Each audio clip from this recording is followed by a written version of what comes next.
Well, hello. Hey, Hi. great, Hi, great intro. everybody. Yeah, you like it? I played it a few times, but I think I haven't been streaming much, so people are a little surprised still. Yeah, I have a new intro. I just bashed a bunch of stuff together. You guys like it? I actually have like my old intro is just like the scooter video. I've been using that for like 2 years. I'm like, maybe I should add to that and have stream clips So and that is stuff. you on the I don't know. scooter.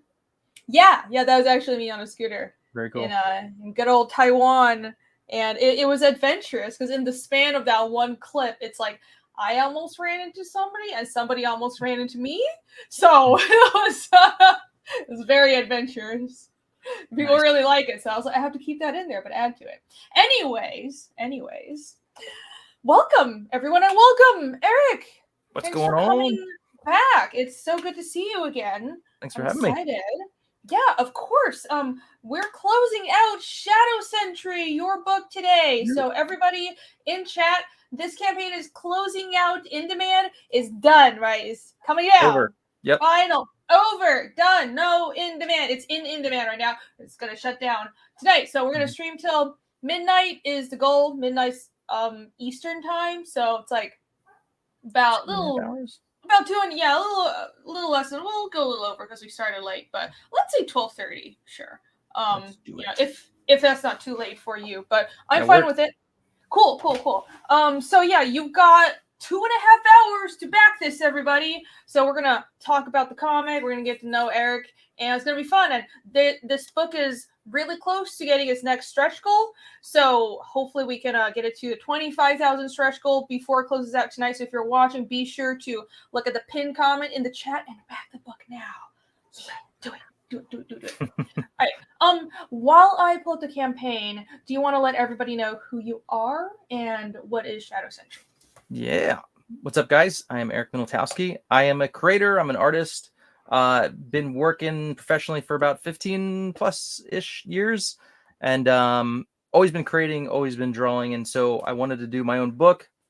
I never got in with Marvel, never got in with DC. It was that close to making it into Image and Wildstorm, but I never did. And then, with all the shenanigans going on, I'm kind of glad I didn't. And then lo and behold, Comicsgate shows up, and I'm like, this is the people I want to pitch my stuff to. These are my kind of people. And, obviously being a fan myself, just not being happy with what the big two are doing and just kind of getting disenfranchised. So I wanted to find something new. So Comicsgate was where it's at. And like I said, I wanted to do Shadow Sentry. It was my book, kind of like my X-Men meets the Matrix superhero team book with a little supernatural twist. So you got the Hellborn, you got the Highborn, people who have near-death experiences. They're not mutants, they're just humans. They have near-death experiences, and when they come back from the other side, they bring back a piece of the eternal, I call it, with them, and they have these awesome supernatural powers. So yeah, so that's pretty much it. I've launched 2 campaigns before this for Shadow Sentry for the regular series. This campaign is for kind of like an origins book. So I'm doing 2 characters, their origins, Hopscotch and Commander Noble. And yeah, so you got a Hellborn, you got a Highborn, you got a very cool contrast between the 2 of them. Hopscotch is the teleporting Hellborn. Commander Noble is the leader of the Shadow Sentry. So yeah, just trying to my original goal was to get more books out per year because I've been doing about 1 a year. So I was like, well, let me get like a team on the side. Let me get Clayton Barton to help me. He did an amazing cover. So I was like, dude, can you do some breakdowns and layouts? And he was available. So he did the breakdowns and layouts for the whole Hopscotch story. I did finishes with ink. Nice. Yeah. So it didn't quite working out for getting the book out earlier, but it is what it is. It's still an awesome looking book. So and then I did the whole Commander Noble side of it with some help from my friend Clay Pauly on the script, and then also Mark Polton on the script for the Hopscotch story. So it's been fun. It's been a lot of back and forth with everybody. A real cool creative process. So, and then Eric Weathers did the letters for me. I put them up so you can kind of take a look at what it's going to look like. So, all right, look at that. That is just awesome. Look at that coloring. I love Hopscotch's design, where it's like, well, she's in the schoolgirl uniform, but there's something about her design, like how her hair is, how angular her design is, where she still stands out a lot. And it's like it's this very Kill Bill-ish schoolgirl with a katana but there's a little Cool. you added your own twist to it, of course. I really like it. It's very memorable. That was one of the first things I remember from seeing Shadow Sentry. I was just like, oh, it's that book with the schoolgirl with the katana. Yeah, Right. that looks really good.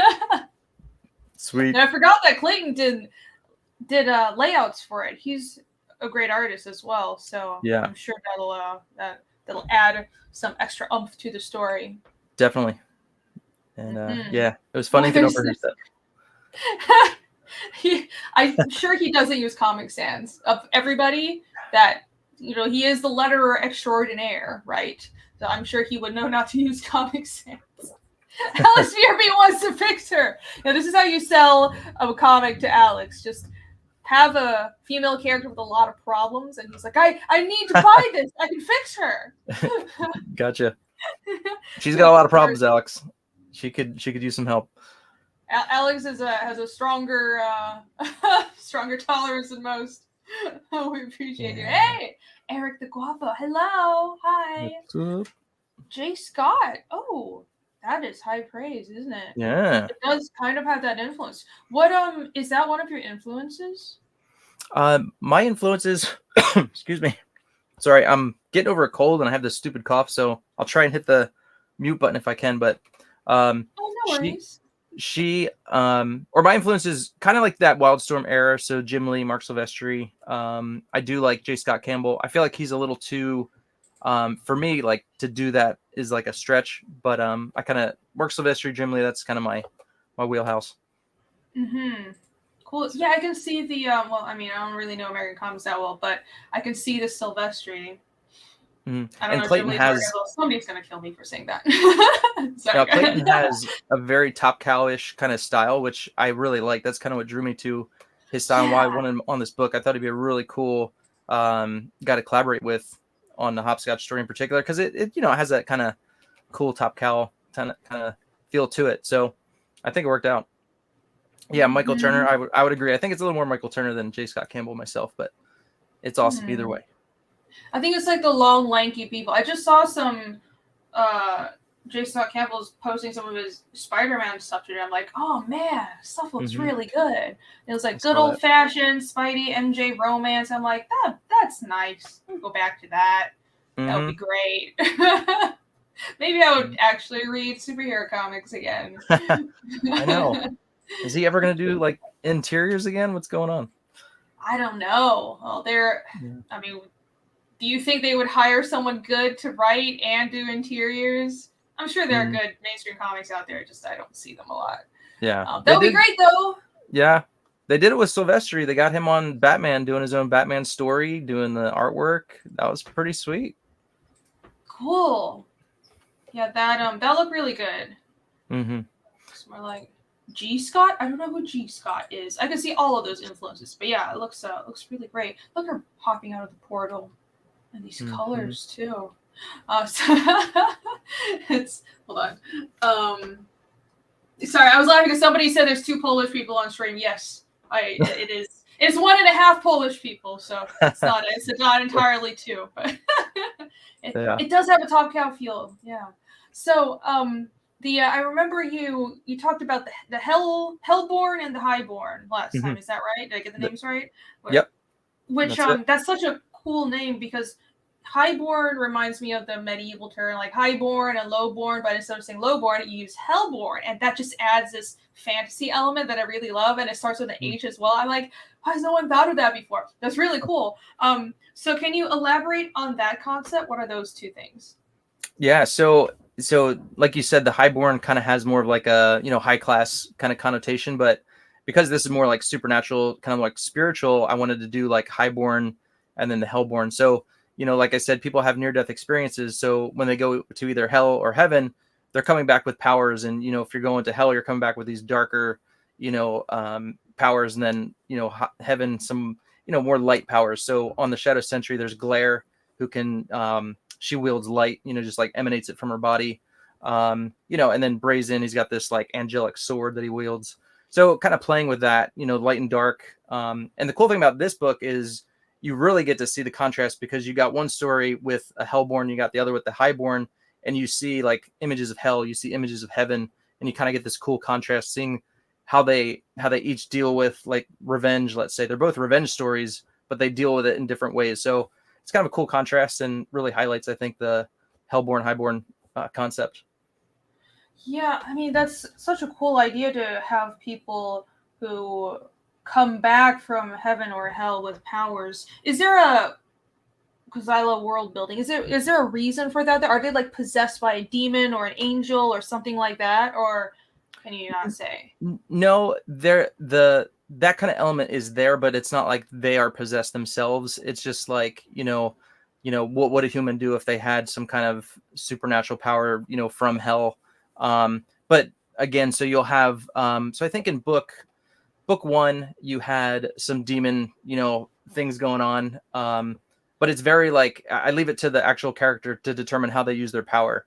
But yeah, but I play with both of it. So you do have angels in there, you do have demons, and how they interact. The angels are kind of more like a messengers and like helpers, So yeah, so I do play with all that, but I like to keep their characters are just like, how do I deal with these powers that I have that are new and that kind of thing. Right. All right. Bookbreaker asks, what is a shadow sentry? What is the title itself from? I might have missed it. I kind of I like the idea of like the shadow government, like this something operating behind the scenes that we don't see, but these guys are the Centurions. They're the watchers on the wall. They're like keeping their eyes out, and they're protecting us humans from the supernatural things that are going on. So they're the good guys are the shadow sentry. They're operating. We don't see them, but they're there and they're protecting us, and keeping us safe from the Hellborn. So it's in Shadow Sentry you have a Hellborn and a Highborn teaming up together, though. But normally they are opposing always. Oh, so no, they're not teaming up. Are you meaning from the Origins book? Yeah. No, so it's two separate stories. Oh, okay. Yeah, so you're getting Hopscotch origin story and then Commander Noble's origin story, but it's kind of like two separate stories, so they don't crisscross.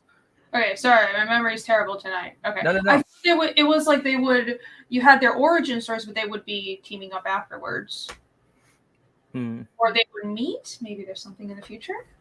Well, they definitely do meet in the future. That's for sure. Okay, and then they're gonna fight to the death. Oh, I think I know.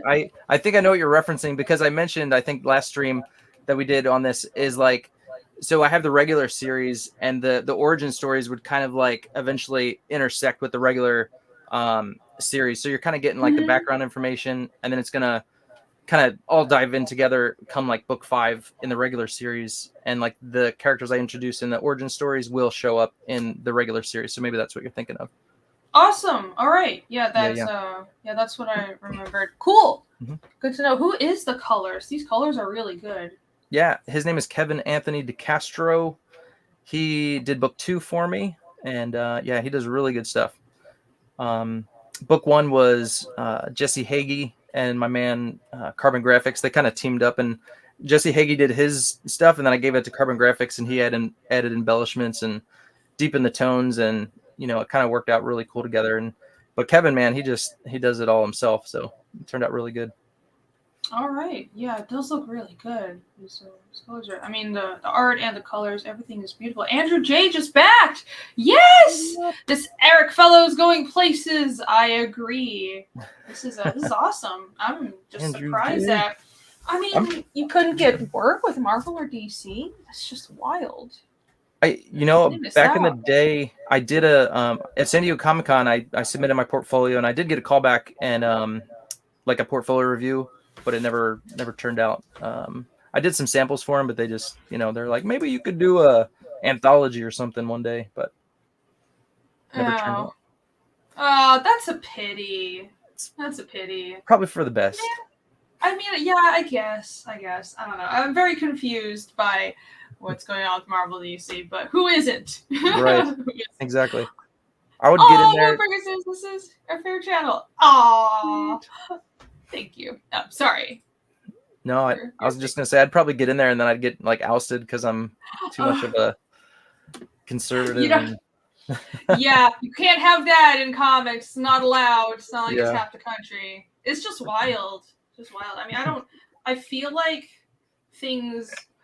Maybe it's just because I'm not paying attention anymore because I don't care. Because even when I worked at Marvel, it was like, oh, this is just a job because I always wanted to do my own thing. And then things started going crazy and it became very political and I'm just like, I'm done. But I feel like things will have to change because man, companies like making money. I don't know. Right. Exactly. It's their business if they want to make money or not. Keep on being super political. Know the feeling. Yep. Down goes Solo says all they produce is garbage. Damn. I still like quite a few mainstream artists. Like I'm a big fan of Jorge Jimenez. His art is so good. It's one of like the few star artists now, but there's so few, right? It feels like where's the next generation of great creators? I don't know. Probably they're all in the indies. Right, exactly. There are. I kind of like if I do get comics, I'm gonna buy for the artist, not necessarily the book. But yeah, I like Dan Seymour. I like Jorge and those guys. Yeah. Oh, it's Dillard. Hey. Tomorrow, I have Dillard decided to be a pain and challenge me to drawing competition. So tomorrow on Dark Gift's channel, we're gonna come watch me wipe the floor with Dillard. And he said if you Eric worked for Marvel, you would have been part of the problem. And it's all my fault that comics are ruined. I personally ruined it. You're right. All right, I'm Dillard. evil and scheming, but maybe I'll ruin you tomorrow, just like I ruined Marvel Comics. Oh, dang. Dillard. Just kidding. For you, man. It's going to be a fun show, guys. Tune in. It'll be awesome. Is. I think 7 or so. Be there. That's going to be a fun time. Yeah, it's going to be great. Let's see. You have a lot of interiors here. How many pages is the book? 51. And then it's like 25 pages for each story. 25 and 26. I keep adding pages. You know how it is. It's like, this will help the story. Let me add another page. So. Yeah. Oh, it's hard. You want to just keep adding more to it. It's like, I know the feeling. You want to cut the story, and every time you think when you're doing layouts, oh, I cut it, then it's like, now something can be expanded because there isn't a limit. There isn't like a 20-page limit that like you would right. when you're working for a publisher. So, oh no, I made Dillard cry. Oh, what have I done? Oh no, on which channel? Dark Gift's channel. I don't know if he has it set up yet, but I'll tweet it out. It'll be fun. Yeah. Let's have a nice little drawing battle. I love doing those. We're all about the comics here. Download Solo said we should do a Gertrude. Ooh, we've both drawn her already. Yeah, that would be great. I have no idea what the subjects are because Anthony is gonna spin a wheel. Last I heard, so it's gonna be completely random. That's cool. That's a good way to do it because then it's not like you've prepped. It's not like you're mentally ready. It's just like go. Yeah. Ugh. It's gonna be a challenge. Dillard is very good, so I'm looking forward to it. I mean, no, I feel bad. Now I feel bad. Yep, there you go. Overlord, hello, what's up? Alex VRB makes a great point. This is what a lot of comics people have been complaining about on YouTube forever, and not just complaining, but making good points is critique with just the lack of meritorious writing in mainstream comics. The kind of silly humor, that Marvel-esque humor, I think it was really good when Iron Man did it, but then every other franchise decided they needed to have the same kind of humor, and the silly Billy humor was just even worse. It's not even funny. It's not even Iron Man humor. I don't get it. I don't know like what the problem is, why everything is about food. I literally, not to go off on a tangent, but you got me talking about Marvel. I had to draw, they put me on this like kitty book where like they had Spider-Gwen getting donuts or something. And I mean, work is work, but I was just like, I'm not particularly interested in this. Personally, it wasn't my thing. I wanted to draw like monsters and stuff. But it is what it is. Yeah. It is what it is. Tumblr people. There you go. Oh, you do have a YouTube. Yeah. Yeah, everyone go follow Eric over on Eric Ninotowski Art. Yeah. Yep. And then someone asked if I do traditional. Yes, I am all traditional. Except on the colors, I do digital colors, I'm sure, like you as well. Nice. All right. Yeah. That's well, I'm just going back to doing traditional inks, but so these are all traditional inks and then digitally colored. Yes. Awesome. That page is amazing. That Yeah. is like that is some what's that guy? Where I didn't see the movie, but we had to draw him for Legend? for October ones. Yeah, Legend. It reminds me of Legend. Yeah. It's kind of like the whole like horns and stuff. That's so cool. What is that? Is that a demon lord? Is that Satan? That's Satan, yeah. That's Satan. That's such a cool design. The demon lord. The demon lord. Subscribe. Yeah. Thank you for the links, Alex. Alex is awesome. Thank you, man. Yes. Yeah. So, yep. This is so this is Clayton Barton's layouts and breakdowns. He did all the layouts and breakdowns for the hopscotch story, and then I did the finishes and inks. So I did, here and there I would change things, tweak things. So this page ended up being on the left side of the book, so I flipped it so it's pointing the other way. So just made slight modifications here and there to help the, whatever. I edited one panel, but otherwise everything was like, he did a great job. So yeah, it was really fun. And nice. I've never done something like that before. So I always draw it and then I, ink it, finish it. But it was cool working and collaborating with Clayton on it. Yeah, that's really cool. That's kind of how I did the last Fiendish book with Michael Rushbrook. So I did the layouts and then he did, everything else, pencils and inks. And it's interesting with that process, because I think sometimes like I have to do the layouts, at least for me. So I don't like write a script really. Like my brain doesn't work that way. But what with you and Clayton, what did you give him? Did you write a proper script or did you just give him a summary and told him to go to town and do all the breakdowns? Yeah, so I did the plot and then I gave that to Mark Polton. We went back and forth a few times and then so Mark Polton, we kind of did it the Marvel way. So Mark gave like a summary, rough script, no dialogue, and then we gave that to Clayton and he went to town. Yeah. And so he gave me layouts or like roughs, and then I would kind of, if any changes need to be made, I just like, hey, tweak this, do this. But then he went to town on it. So it was pretty cool. Awesome. Yeah, so you're a writer extraordinaire and the artist. So down Go Solo, you have another person to hire for Rect. I think he's collecting artists. He's commissioned to absolutely everybody to draw something. Very cool. He's got it down. Yeah, Rect is going to be launching soon. And we're going to promote the heck out of that. I'm really looking forward to that. I designed the main character, so sweet.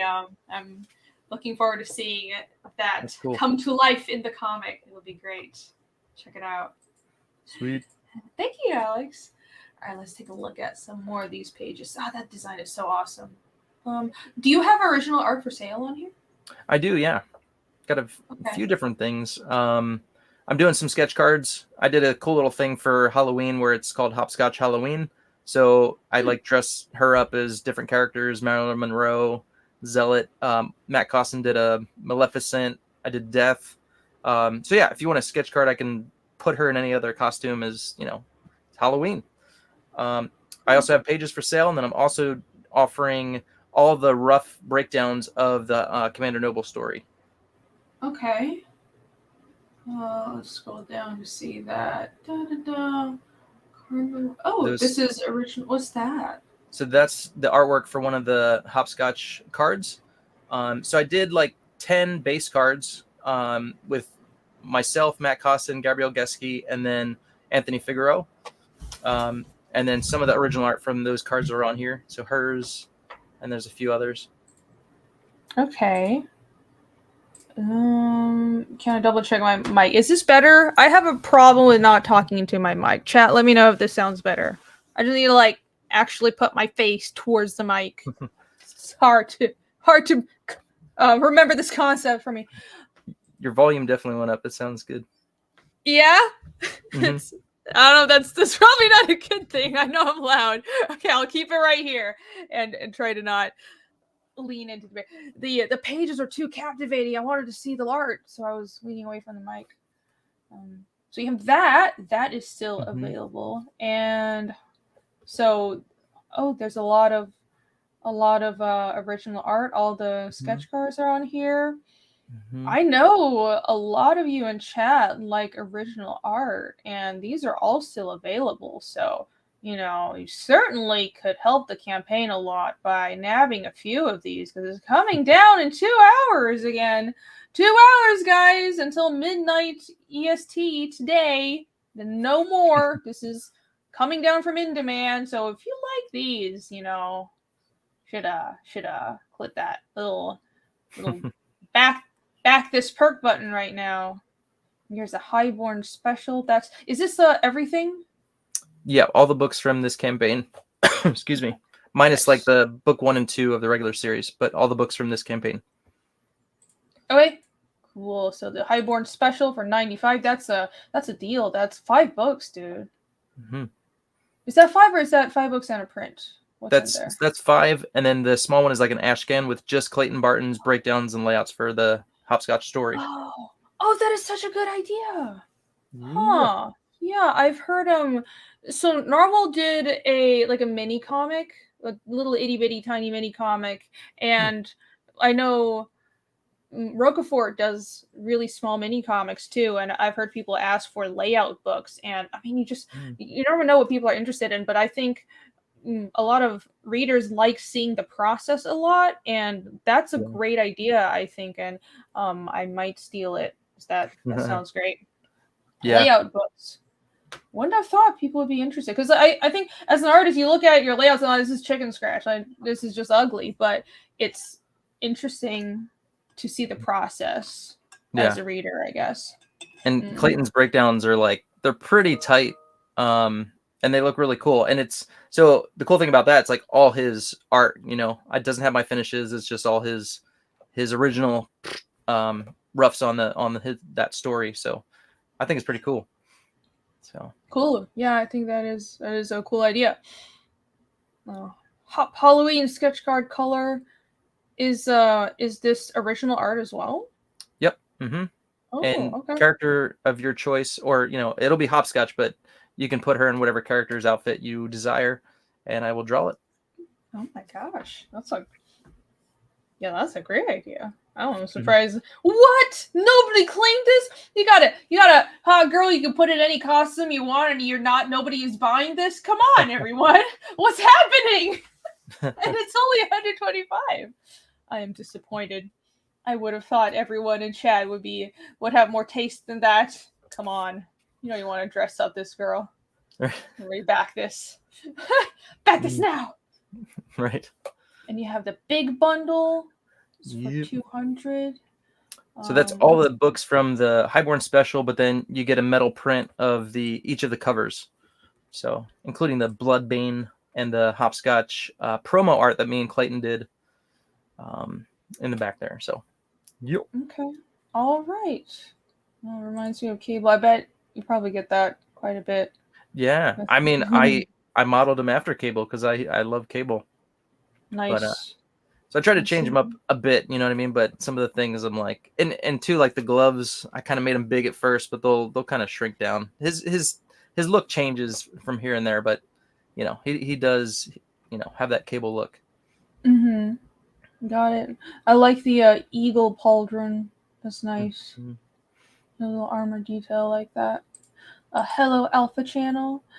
Dago Solo just nabbed the Kill Bill homage card. Ooh, so this is gonna go up when we refresh. Thank you guys so much. And Alex VRB grabbed the Hoppolita art. Yeah, I knew you guys would come through. Yes, you guys are the best. Hell yeah. I know Dago Solo and Alex like the original art, so thank you so much.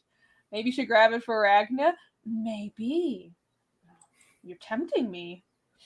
How am I gonna back though? I'm like, running the show. I I think I already backed it, but I didn't get original art. No, now I want to. Oh, that would be cool. It's okay. I'll talk to you later about it. Draw me a Ragna or draw Hop as Ragna. That'll be cool. Right. Cool. Yeah, we should. Let's go down the rest of the perks and then we'll refresh. How about that? So I don't want to break up the perk summarization. Is the rest just original art? All of it? I believe so.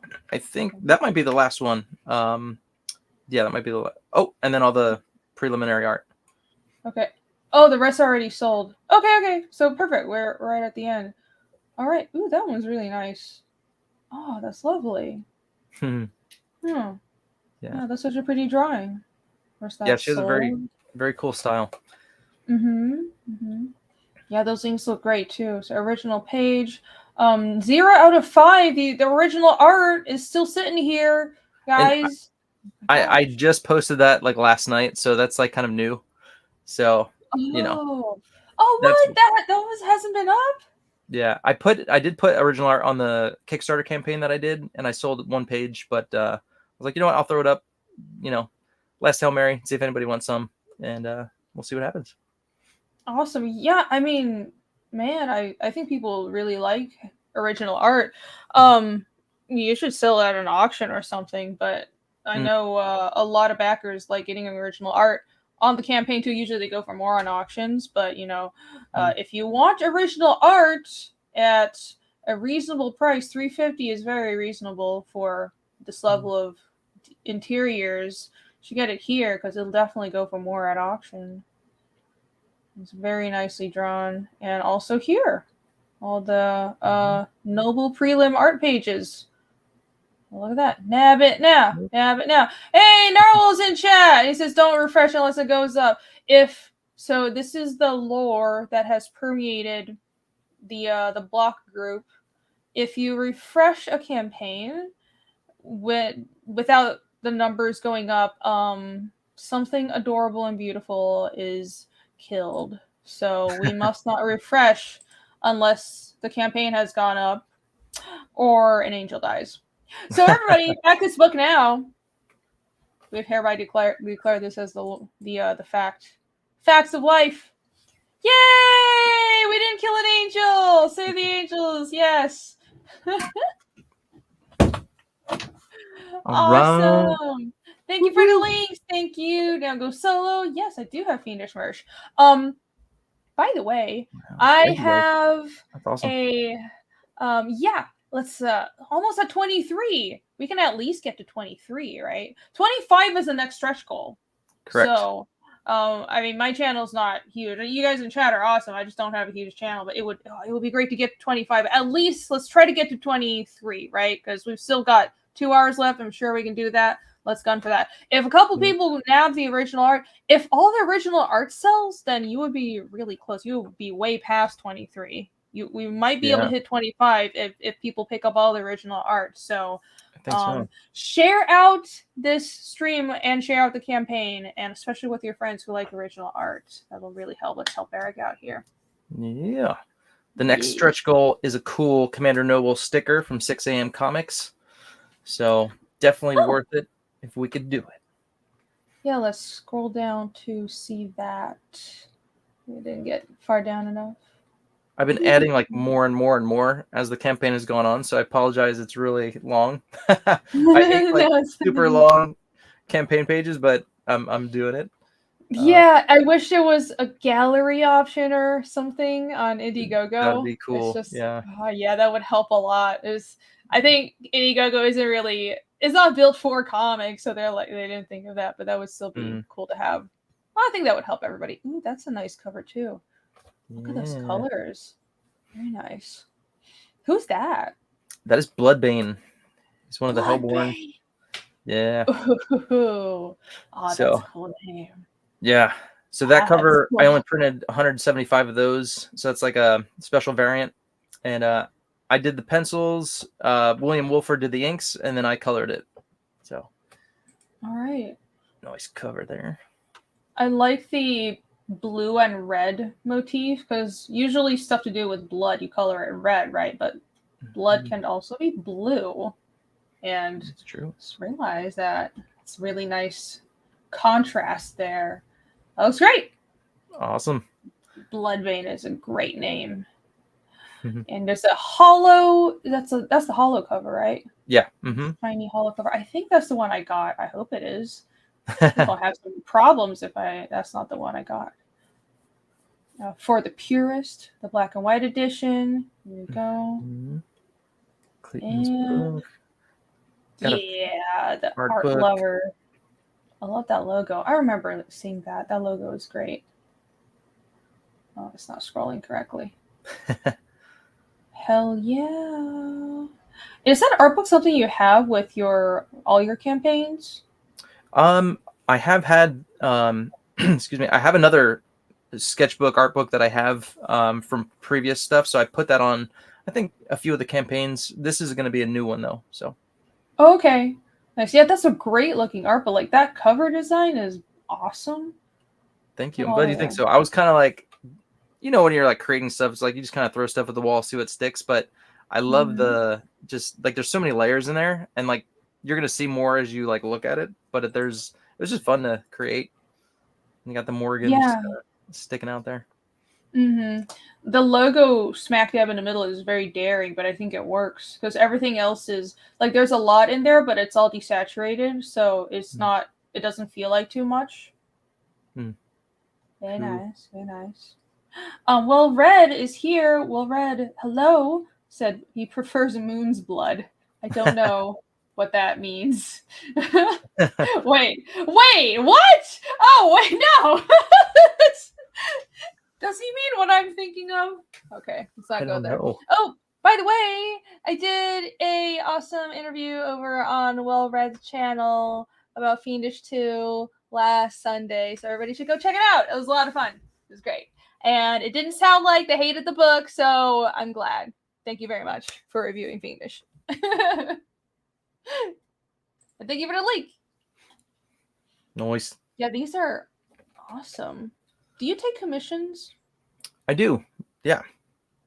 If you go to my website, ericminoltowskiart.com, there's like a commissions link and you can see like pricing and stuff. But yeah, always up for a commission. Cool. I'm sure. Yeah, these are awesome because seeing you draw other characters. I'm sure there's a few people in chat who have their own comics planned.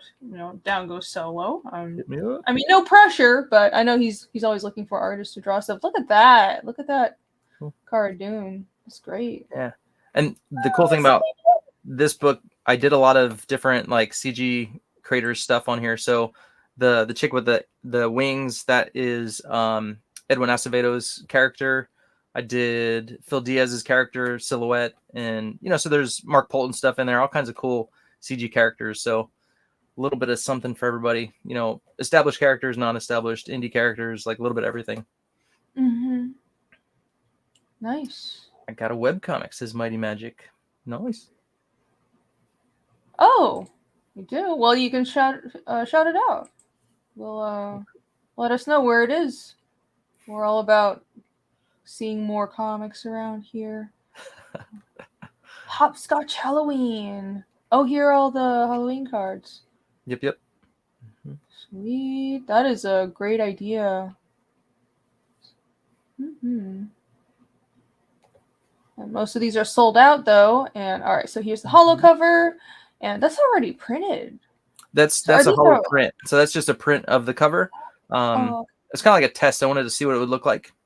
So I got some prints, but it looks awesome. So I'm excited, man. It's going to be cool. Yeah, that looks great. I wonder if I'm kind of scared of holo because I had like a really bad experience with spot gloss. And no, spot gloss is nothing like doing holofoil, but just like adding anything fancy to a cover is terrifying to me now. But was this hard to do, or was it just like a different foil, like a different lamination or something? Yeah, so they're putting the artwork just on a holographic paper. so you don't really have to do anything. You don't have to change anything. You know, the lighter colors are just going to pop more and show through more. But yeah, so a friend of mine, he did a cover with it, and it looked really cool. And I'm like, this cover would look sick like that. So I kind of saw it, and I was like, yeah, this could work. And then because I've never, so Comic Wellspring is going to be the printer for the holographic covers. So I contacted him. I got this print and just kind of like test run, see what it looked like, and it looks cool. Yeah, fantastic. Well, if it wasn't that much work, then maybe that is something to consider. That looks really awesome. Like that turned out really well, and I think with the neon Tokyo lights in the background, that really fits holofoil as well. So it's a good choice. Yeah. Last but not least, you have metal prints too. Oh, here are the stickers! Yay! And here is 15K Hopscotch is unlocked, 20K Noble unlocked. Okay, I lied. So the Commander Noble sticker everybody's already getting. It's the Clayton mini print that will get unlocked. I'm sorry. Oh, all right. Well, even better. You already have that sticker, and Yeah. I feel like that's a great incentive. That's a beautiful mini print. Is that 6x9? There you go. I was about to ask that. Yeah, lovely. So if we get to 25 in just 2 hours, everybody gets one of these. Is that right? Yeah, that's it. Yeah, that's awesome. Yeah, so let's try to get here. We can do it. We can do it. Do UV spot matte on high gloss cover, and you're just trying to drive me crazy, Alex. I'm not going to do any of that. It's just my god. I've settled for, oh, that would be nice to have too. Look at that. That's such a cute sticker. Oh, 6 a.m. is awesome. The stickers for everybody. Yeah. Listen. The pain I went through doing spot gloss. I love the look of matte or soft touch covers with gloss on it. But it's this thing because spot gloss. Let me scroll up to something pretty before I go off on a tangent. Would that be the same as spot UV? Yeah, it's the same thing. I think there are several different kinds of processes, but different kinds of chemicals you use. But essentially, what they do is you know how for plate printing they make plates, right? And for the spot gloss, you make the same thing. It's a plate like a mold cut to whatever area you want glossed, and then you like stamp it on. But because you print first and the machines are made to like print the CMYK plates accurately, but then you have to, after the printing, align it and stamp the UV. The alignment is off a lot of the time. So there's just like tons of scrapped pages, like just misprints if you do UV, and that's what drives the cost up. Actually, I learned this from talking to some printers. So at least the printer I talked to said that. So I'm like, well, that makes sense, and I don't even mind the cost. But what happened with Fiendish 1 is I promised spot UV, and I was very insistent. It was a stretch goal. I promised the customers that the cover was going, the campaign cover was going to have spot UV on the color cover, and I didn't want to go back on that, so I went to like 5 printers or something crazy like that because nobody was doing it because it was in the middle of the supply chain shortage, and I was just, oh my god! And then anybody who could do it was really expensive, and I'm traumatized. But yeah, it's probably totally fine now because everything is the printing is back to normal. I haven't ran into anything like that since, but man, that was rough. I actually did that. So for this campaign, I did a second printing on Shadow Sentry #1, and I did a spot UV on it, and it turned out good. So I'm glad I did it. But I could show you real quick what mine turned out like. It does look spot UV does look really good. Oh, so you did like just the characters and just gotta make them pop. So normally you would do it like on the logo and stuff, but I kind of want to do something a little different. So I did the characters. Yeah. So yeah, that's great. I like that. Yeah, I had half of mine to do something similar. Oh, and on the back too, that looks so nice. Hold on, let's see the back cover as well. The cool little emblem. It's on the thank you too, but you can't really see it. Right. But. Awesome. I like that back cover. That's a good logo too. Sleek. Yeah, it does look Very, very sleek. Terror in the Trenches has nice spot UV. It does. I don't know. Where's my terror book? Terror in the Trenches has.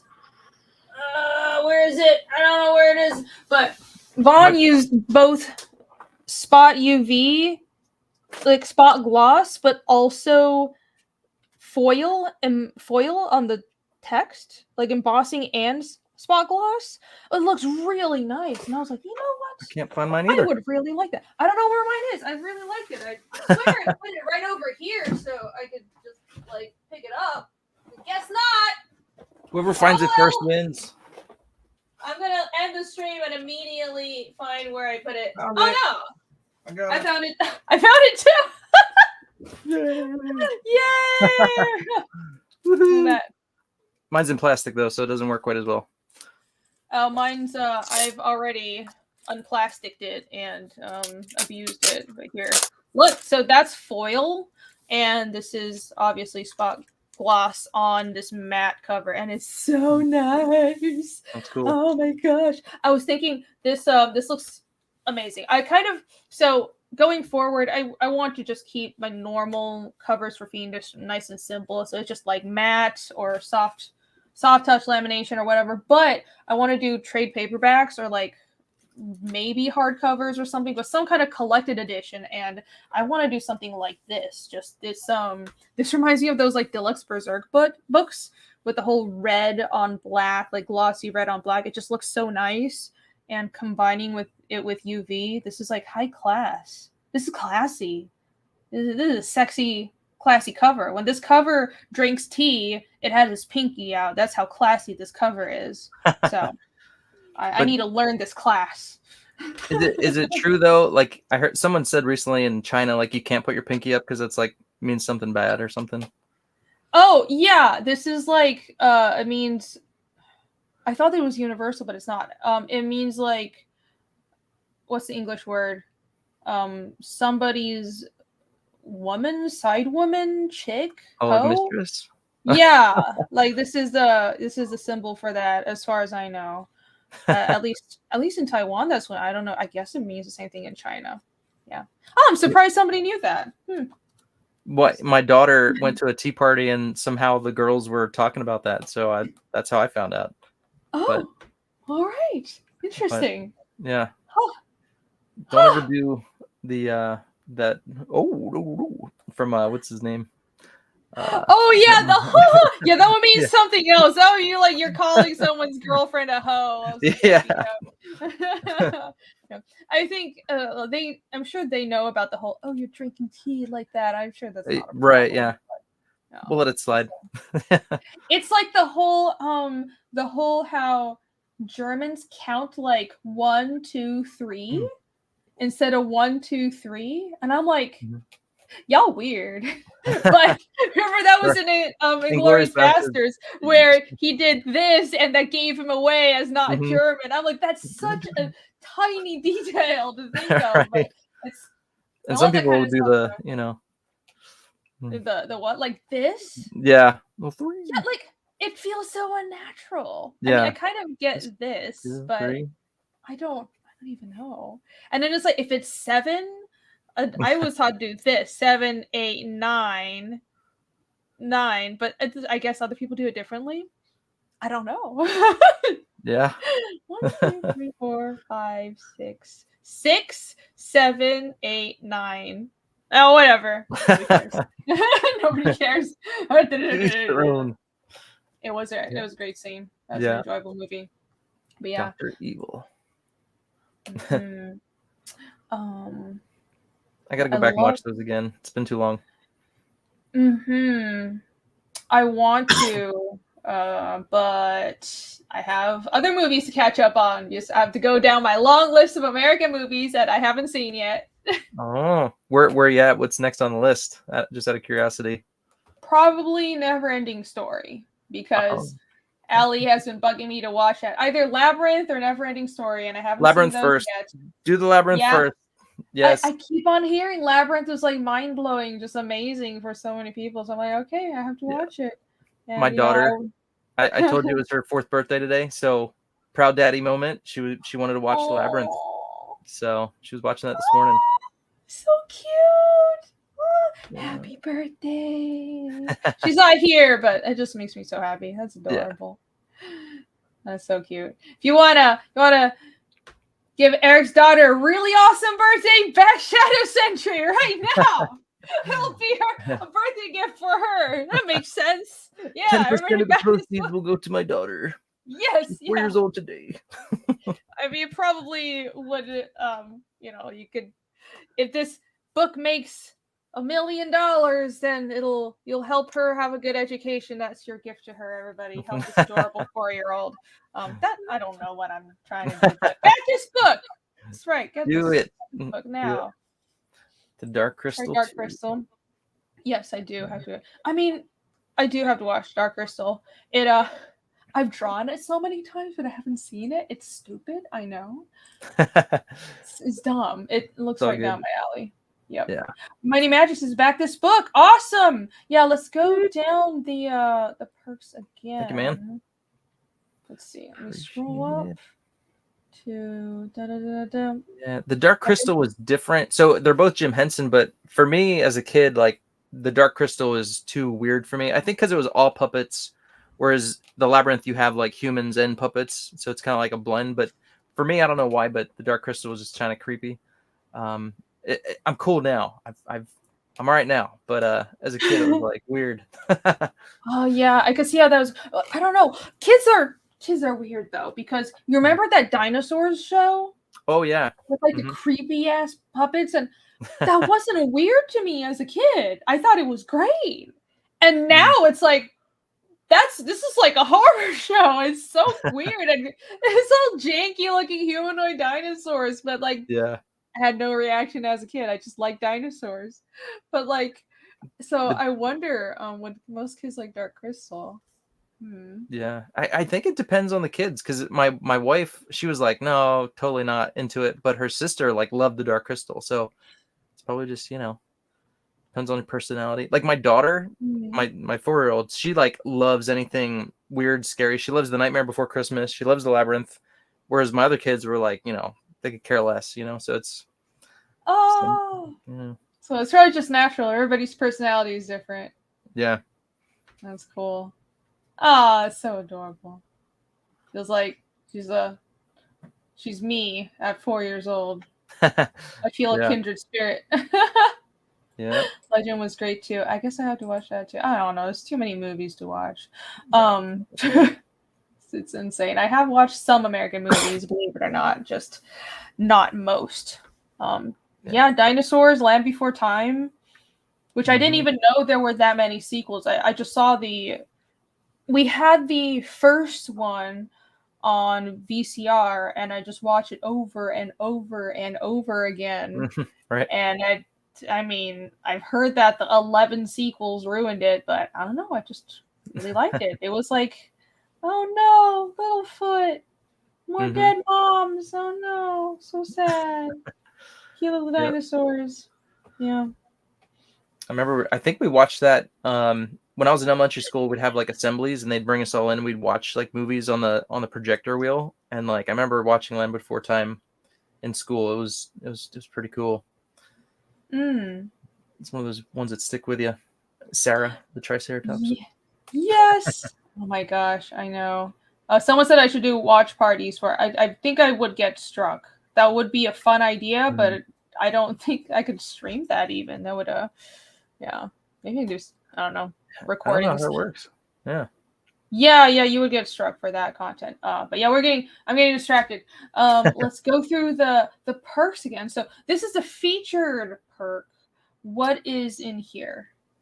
So if you're new to the Shadow Sentry universe, you can get book 1 and 2 of the regular series, and then also the new one, the Shadow Sentry Origins. So 3 books and a little bit of a discount. Normally they're $25 each. So nice.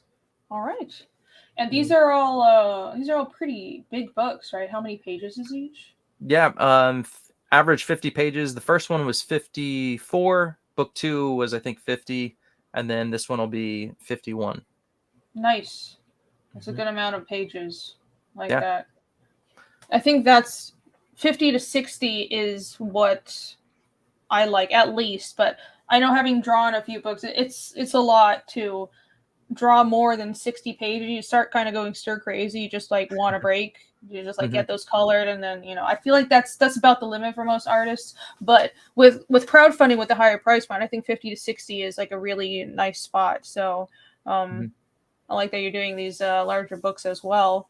Did you write them as just one chapter, or are there issues within? I wrote them as like chapters, or so like book one is one thing, but I don't like. I thought about that. Like, if I ever went to like distribution and I was gonna like cut them in half, could I do like 2 issues from one book? Which I didn't really build it like that, but it was a thought I had. But yeah. All right. That almost says 25 fair for new creator for 48-page book. Oh, are you asking for your own book? I think so. With Fiendish 1, I did 25. Wait, I did 20. But everybody told me I was stupid. I should have done 25. So just do 25, man. You have a very good interior artist. Like, the book's gonna look good. It will be. I don't remember if you're doing grayscale though. We'll talk later. But I think 20 to 25 is fair. These are big books, and your book is gonna look good. So, also sign up for Rect. Go sign up. Promise you, it's gonna be amazing. All right, that's the featured tier 65. That's at a discount, and in a little over an hour and 15 minutes. Well, actually, no, we're gonna go till 12:30. So, but yeah, less than 2 hours. This will all be coming down, and you won't be able to get these books at a discount. So if you want to get these books, if you like what you're seeing, you can only get this at a discount right now. So back it now. And scrolling down some more. There's you have a digital. Oh, interesting. Yep. Okay. I heard people, overseas that don't want to pay the shipping, they don't mind the digitals, so I get that. So I like to have a digital copy. Yeah, that's something that I hear that a lot as well, and I'd like to hear your experience with it. Have you done digital, or is this your first campaign with digital? I offered digital with each campaign. Okay, how has that turned out for you? Has that been pretty popular? Yeah, I think so. 28. I think yeah, I think they've roughly been about the same as far as people claiming them. And yeah, I'm one thing I was like, man, am I gonna have issues like distributing it to people? Am I gonna get a bunch of people emailing me saying, no, I didn't get it, I didn't get the link? And I really didn't have any trouble with that either. So all right. Yeah, you have almost 30 backers for this. I do primarily hear European or international backers would really like the digital editions, so I'm glad that's worked out for you. Yeah. I don't know if I'll have a digital version, but I have plans, guys. I have plans. It's for the website. I'll announce it soon. I won't get distracted now, but I have plans. You shall see. You shall see, everybody. You know what? I'll just ask chat, everybody watching, what because I'm really paranoid about this stuff. Yes, I want to make sure that the original crowdfunding backers always maintain the value of what they get, like original books that has value and all this stuff. So for example, I recently put a snippet of Fiendish up on Webtoons, but only the free preview part, because Webtoons doesn't have a paywall. So I can't just give away something that's for free that other people have paid for. But if I had like an online reader on the Fiendish website, would you guys like that? Like after a year after the books fulfill? Chat, does anybody have opinions? I'll talk more about it on Sunday. I don't want to get too distracted, but that's what I'm considering. Yeah, Victor has a good point. He said you don't get all the kind of like freebies and he says knickknacks when you do digital, versus the physical. Which true. That's true. Yeah, it's some people just want to read the comic though. And I was thinking, so I think, let's see, I think for one of the campaigns, I ended up giving the digital to everybody who backed, plus the digital backers, I think. I'm trying to remember. But yeah, and people can download it if they want it. But yeah, someone mentioned travel. Like, it's good to just have it. Like, I like to have digital stuff on my phone, just put it in Dropbox. And, when I want to look at something, I have it on the go. Yeah, I like having PDFs of books as well. I mean, the American scene is a collector's market. Most comic readers here are collectors, but internationally, that's not necessarily the case. I think in Europe, people still treat comics like an art, but it's more out of necessity because shipping is so ridiculous to Europe. Like if the shipping costs more than the book, which it does half the time, most of the time, it's I totally get it. Like I don't want to charge that much, so I feel like I should make a digital option available. And in Asia, reading digitally is the main mode of reading comics, and I think that's why the readership is so high because it's so easily accessible. And like it or not, it's that's just I think that is an avenue to reaching a wider audience. That doesn't mean you have to sacrifice doing these nice crowdfunded books. I think it's you can make like 2 versions of the book, right? The nice crowdfunded ones, very nice printing that comes out first, and then there's another version without the extra content, maybe with like it's like making something for mass distribution, just for readers that only want the story, don't care about collecting. I'm not opposed to that, but I think that's a good way to expand. If we're in the indies, you have to expand. It's the only way we can survive. Yeah, I like it as just an option, take it or leave it. That's true. Yeah. That's true too. Like physical copies more. Yeah, I do too. I mean, it's just something special about holding a nice book in your hands. Like it's a real thing that exists. And I mean, I'm like getting more and more scared of digital stuff, especially because like you don't own it, or just I don't know. That's a conundrum, because if I host my comic on the website, then it's like, well, technically people don't own it either, so I feel kind of bad. But I don't know. Maybe I'll offer a PDF. But with digital media, if it's a PDF, I guess it's fine. I'm totally getting distracted again. But with like streaming, or even how Photoshop is subscription based, nothing is owned by you. So whoever does own it can change it, and that terrifies me. So I think I encourage people to go back to physical media and traditional media. I think that's it's probably going to be more and more of a trend towards that in the future. And to like going like far out, somebody could, from another country could take it, they could print it, and you would have no idea, and they could start selling it. You know what I mean? Like the way people are with stealing stuff nowadays. That's always, a fear too. Yeah, that's why I'm worried about having a PDF. That's why I want to have something just on a website. But, I mean... So they pay to view it kind of thing, and they... Yeah. Okay. Yeah, I can set that up. I mean, cool. It's...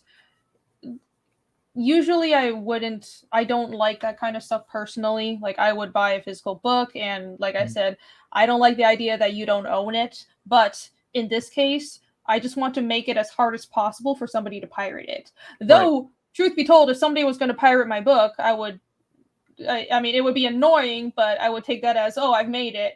But still, I would like to avoid that if possible. So that's a concern. Yeah. You never know these days. A lot of people trying to fuck with you. Yes. That's how it is. Yep. That's just how it is. All right, but the digital version and black and white, and this is okay. That's the physical book. Yeah. And the full book in black and white with dialogue. Yep. With dialogue. I was about to ask that. Perfect. All right. And then scrolling the wrong way. And then the regular cover, which is one, and the black and white is a little lower price point. That makes sense. I'm sure people appreciate that. Oh yeah, almost 100. Let's get this up to 100. It's at 98. It's right on the edge. The Origins variant. That's a great cover too, with the fire in the background. That's awesome. Thank you. So that's my artwork, and then the other one was Clayton's. All right. I'm surprised it only has 16. I like that cover a lot. I think that looks badass. Yeah, I think a lot of people got like the, things grouped together. That's why that one's probably so low. Makes sense. And I did do like secret perks in the beginning for anybody who was part of campaign 1 and 2. So yeah, so that number is low, but I think more people did get it. Gotcha. Makes sense. Fan Art Friday art book. Yeah, it looks like a lot of people got that in the bundle, then the Bloodbane variant. Yeah. And this was limited too, and only one person claimed it. Come on, everyone. We can get this number up a little more. We can do that. We can do it. We can do it.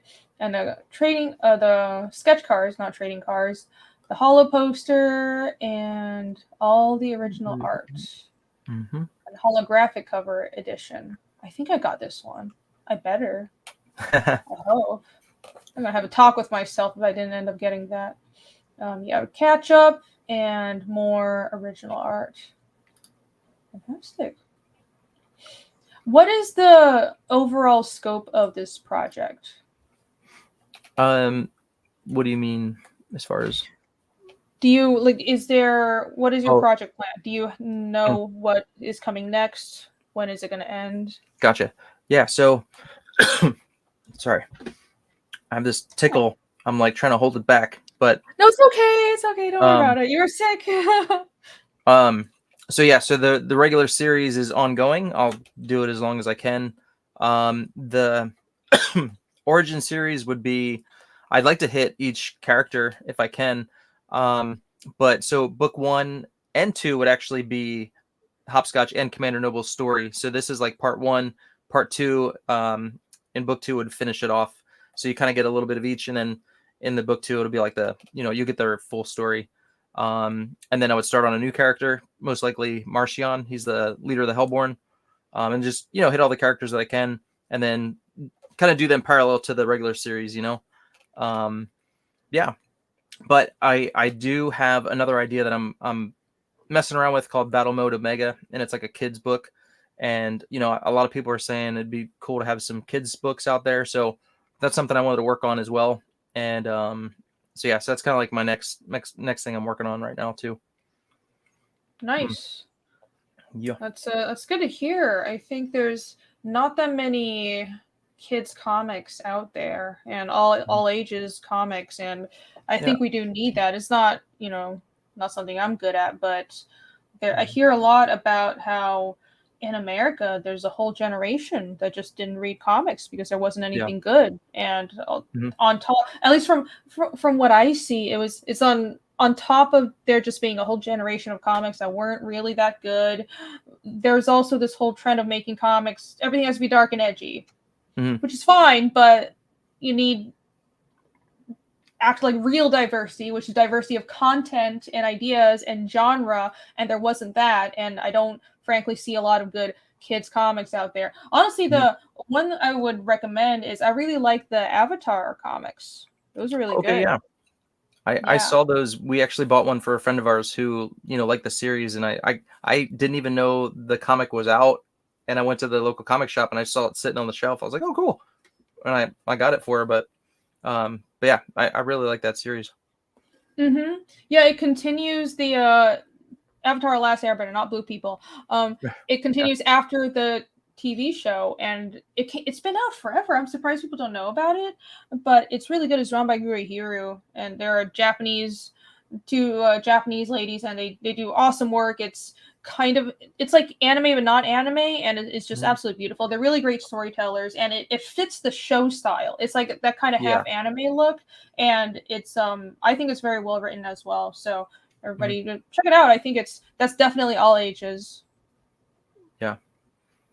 Yeah. Frank Miller and Alan Moore. They are to blame, apparently. I guess so. Thank you for the link, some person. Thank you very much. Well, all right. But real quick, a plug for Battle Mode Omega. If you go on to Indiegogo, you could sign up for the pre-campaign. Just search Battle Mode Omega. It should come up. If they haven't shadow banned me again. This campaign was shadow banned. I don't think that one is. But yeah. Anywho, there's a sign-up page for it. So good old Indiegogo. Thanks for all that. Isn't that pleasant? And I thought they would let up on that stuff, but I guess not. It's pretty annoying. Are you planning on sticking with Indiegogo? You said you did a Kickstarter, so that's good. Yeah, I plan to diversify, for lack of a better term, but I'll be on Fund My Comic for sure. I think I'd like to do like an exclusive type thing there, and do a Kickstarter, and then we'll see what happens with Indiegogo. Oh, thank you, Alex. Thank you. Yeah, so I launched this, it was over a year ago, so I don't know how things have turned out. But I mean, so if you search Shadow Sentry, the book 1 and 2 campaign will show up, but not this one. But you'll find the link of it in the Shadow Sentry book 1 campaign. So, I mean, you can kind of get there, but this one doesn't show up for some reason. Well, yeah, that's just how it is. It's how it is. I still don't know the reason. We're probably never going to find out. But frankly, I like Indiegogo's platform, just like the interface. I really like having the secret. I swear to God. Okay, Fund My Comic. If you do a secret perk functionality, I will love you even more than I already do, because I launched 2.5 on Fund My Comic. It was a good experience. It was definitely a bit of a learning curve, but for how new the platform is, it was really good.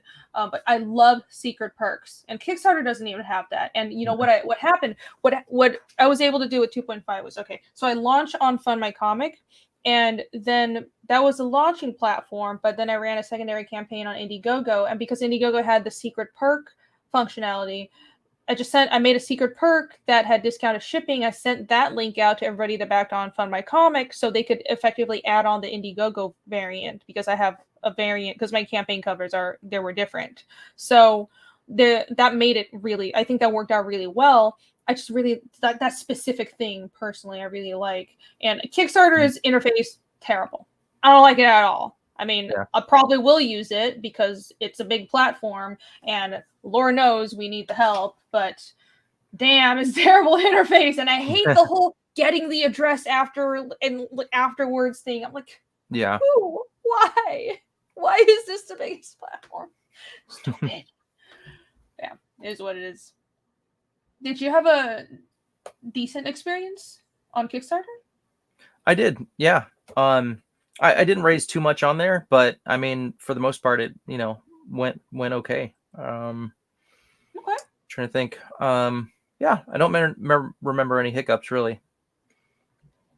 So, but that's all. I haven't really fulfilled anything with Kickstarter yet, so I don't know how that'll turn out, because fulfillment is a big thing, and I like how Indiegogo does it, and it makes it easier on the back end. So we'll see how Kickstarter does.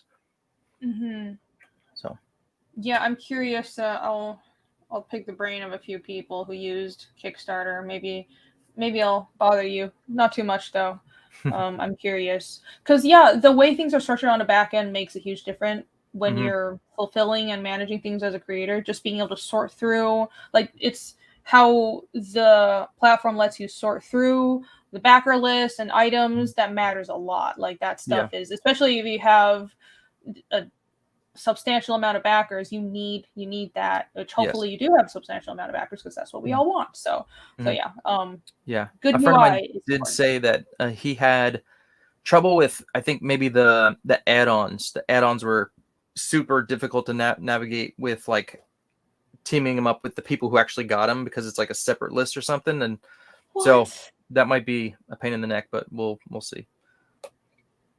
Wait, what? So it's kind of like, so I guess when you download your backer form, it's like you'll have all the add-ons separated from the actual perk that they bought. I'm guessing, and it you got to like piece it together by yourself, rather than like, oh, this guy got this, and this. You know what I mean? Oh, I see. Right, because the add-ons. Correct me if I'm wrong, but I recall on Kickstarter, you back a perk, and then before there's fulfillment, the backer gets an email to confirm their address or something, and then add something on. Is that right? I believe so. What a pain.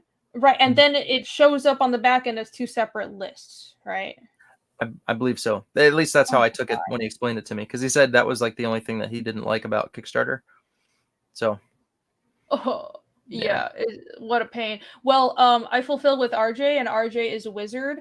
That's why we were able to do the Fund My Comic and Indiegogo. We're just gonna like fulfill it together, because he can just merge all the two lists, and he'll just like, he has some like coding wizardry where he'll just find the people like the same names on both platforms, and then just like merge them, and then pack your books all together. I don't know. RJ will be able to handle it. But yeah, I wouldn't be able to do it myself because I remember fulfilling chapter 1 and I'm like, how? Mm-hmm. I don't get. I don't even know how to like turn a CSV into a like an Excel sheet. Like, Mm-hmm. I can't. I'm an artist. It took me so long. I just wanted like a printout. Like, give me a printout with all the stuff on a sheet so I can go through it and do my fulfillment. And it was like, it took me forever just to get all that stuff on one sheet. It was like, oh, like I had, horrible. Yeah, I sent it to my printer. I'm like, hey, can you print this out on one sheet for me so I could see it? Like, it was such a pain because like, it was stupid. Hold on. Okay, story time. It was so difficult, like because I did all of Fiendish 1 on my own, and I had a friend who did data entry, and she helped me a little bit with just like keeping track of shipping, but it's like she's not my employee, so I was the one trying to keep track of everything, and it was pure chaos. And I had the stupid idea of fulfilling not by order of not just in chunks of okay, this perk, let's fulfill this perk first and then let's fulfill this one. I was like, oh, I want to fulfill the by backer number because I feel bad for the people that backed early and haven't gotten the bucks. Stupid. Don't do that. Just it's okay to don't do that. But like it's easier to everybody has fulfill by perk. So everybody had like here maybe you have 50 people with the same order, fulfill that, and then people like with this different order fulfill that, do it in chunks. What I ended up doing because I couldn't figure out how to transfer the CSV into an Excel sheet. Like I tried, but things kept on missing. I didn't know why. I just like screenshotted the list of I just went through Indiegogo and I just started screenshotting. Okay, this is when like if I fulfill by country, okay, I just filter because Indiegogo on the back end lets you filter for this perk and this country. So I would just screenshot that, print it out, and then it had like a stack of printouts on a clipboard while I was packing books, and I would just take a marker and tick off the ones that I had fulfilled, and then every night I would enter those backer numbers into my shipping and then have my friend mark them as shipped. Stupid process. This is why I have RJ. I can't do this. It was $1,500 too. Oh my goodness. Wow. Oh my god. Yeah, it was pretty horrible. It was pretty horrible. That sounds like horrible experience. I'm sorry, Down Go Solo. It's I'm never fulfilling my backer number. Yep. Listen, I was new. I was not. I mean, I was very grateful. I am very grateful that Fiendish 1 did very, very good. That's a lot. That's a lot of backers for a first issue. So I'm very grateful. But at the same time, I wasn't prepared. So I was an idiot. Yeah. So you live and learn, though. You live and learn. Yep, it's a learning thing. Yep. We've never, as a crowdfunder, it's like you've never had to do this before. So it's like you got to learn, or just have someone else do it for you, but that costs extra money, Yeah. Well, it's I mean, I'm glad to have a fulfillment service now, and I'll always shout out Critical Blast. RJ does a great job, and cool. It's oh my gosh, I don't want to deal with it. Some people manage to fulfill their own books, but I think the truth is most people who fulfill their books, they have like family help them. Like that's just true. I'm like, I don't. Like I have friends in town, and I had planned to have like book packing parties, right? Because I had told them I need to fulfill my books. They're coming in this month, so every weekend let's have like book packing parties. Pizza and beer is on me. I will pay you. One person showed up like twice. and like everybody else decided to just fuck off, and we have a guest. Hello. Oh my gosh. Hi. Surprise. How are you? He's Polish. It's the weather. I am. He is Polish. Oh my gosh. I didn't know you were Polish. I am now. I am today. All right. Just for today, we have. My real name is Weathertowski. Wait. I need to conform. Sounds so much cooler. This has to be I like it. This needs to be all in uniformity. Otherwise, it'll not fulfill my OCD. All right, here we go. we go. Well, welcome. How are you doing? I'm good. How are you? I'm good. We have two Erics. Good. We have two Erics and two and a half Polish people. This is a great show. Now it's looking up. Is that? Did you add any letters in there? Is that really your? Come on. That's my. What are you talking about? That's how my name is actually truly spelled. Why would you ever doubt that? I believe it. That is the true, actual spelling of my genuine Polish name. But I mean, have you know. If you do have a Polish name, though, usually it's going to be like, mine is 11 letters long, and it's usually just like ski, and that's true. That's how it is. Yeah, it's something ski or kaz. Just some like weird. Okay, any Polish name that's not ski. I mean, I don't speak a lick of Polish. I don't fucking know, but like some names, European, anything that's like Eastern European-y sounding, but ends in ka, I'm like, it's probably Polish. I'm usually right. Like, I can never fucking tell. Ksiek, Kaski. Yeah. People have asked me if I'm Russian. I'm like, no, I'm Polish. No, I can usually tell the difference. I mean, but Russian names, it's like Ovich. Well, that's a patronymic, but it can also be last names. And usually the Russian skis end with a Y. Yeah. So it's just a different spelling. That's a pretty good tell. So yeah, a lot. We're very multicultural here. Are you guys entertained by this cultural education? Wow, amazing. Woo. So Eric, you're lettering this book too, as you are every other book. I do what I can. Yeah. This was a fun one to work on. I really enjoy the Shadow Sentry series. It's got that 90s flair, but it's not. It doesn't feel. How do I put this? It still feels up to date. It still feels new and fresh, but it's got that 90s sort of energy to it. So, and always a pleasure to work with Eric. Not just because his name is also Eric, but also partially because his name is Eric. I do work with a lot of Erics. There are a lot of Erics. There are. Yeah, why are there so many of you? All the good ones end in C, though. I like to tell people. That's true. And start with E. Yeah. Good point. I never thought of it that way, but you're right. Yeah. Amazing. I guess, those name lists of just every generation, there's like a really popular name. It never struck me that Eric was one, but you're right. There's a lot of Erics. So it's really weird because I don't know about you, Eric, but growing up, I knew one other. Like there were Mikes and Davids, and there was like 15 of each of those. I knew one other Eric. Yeah. Now that you mention it, I think I had a friend who was an Eric, but that was it. I think. Yeah. But now we've proliferated. We're everywhere. Yeah. You're everywhere. Maybe they just all gravitate to comics. There's just something about comics that just like, come hither, Erics. Could be. Come to the dark side. But I bet you didn't know any Ninotowskis or Weatherowskis. That's true. That's true. No skis at all. It's all normal names that anybody can pronounce is what it was.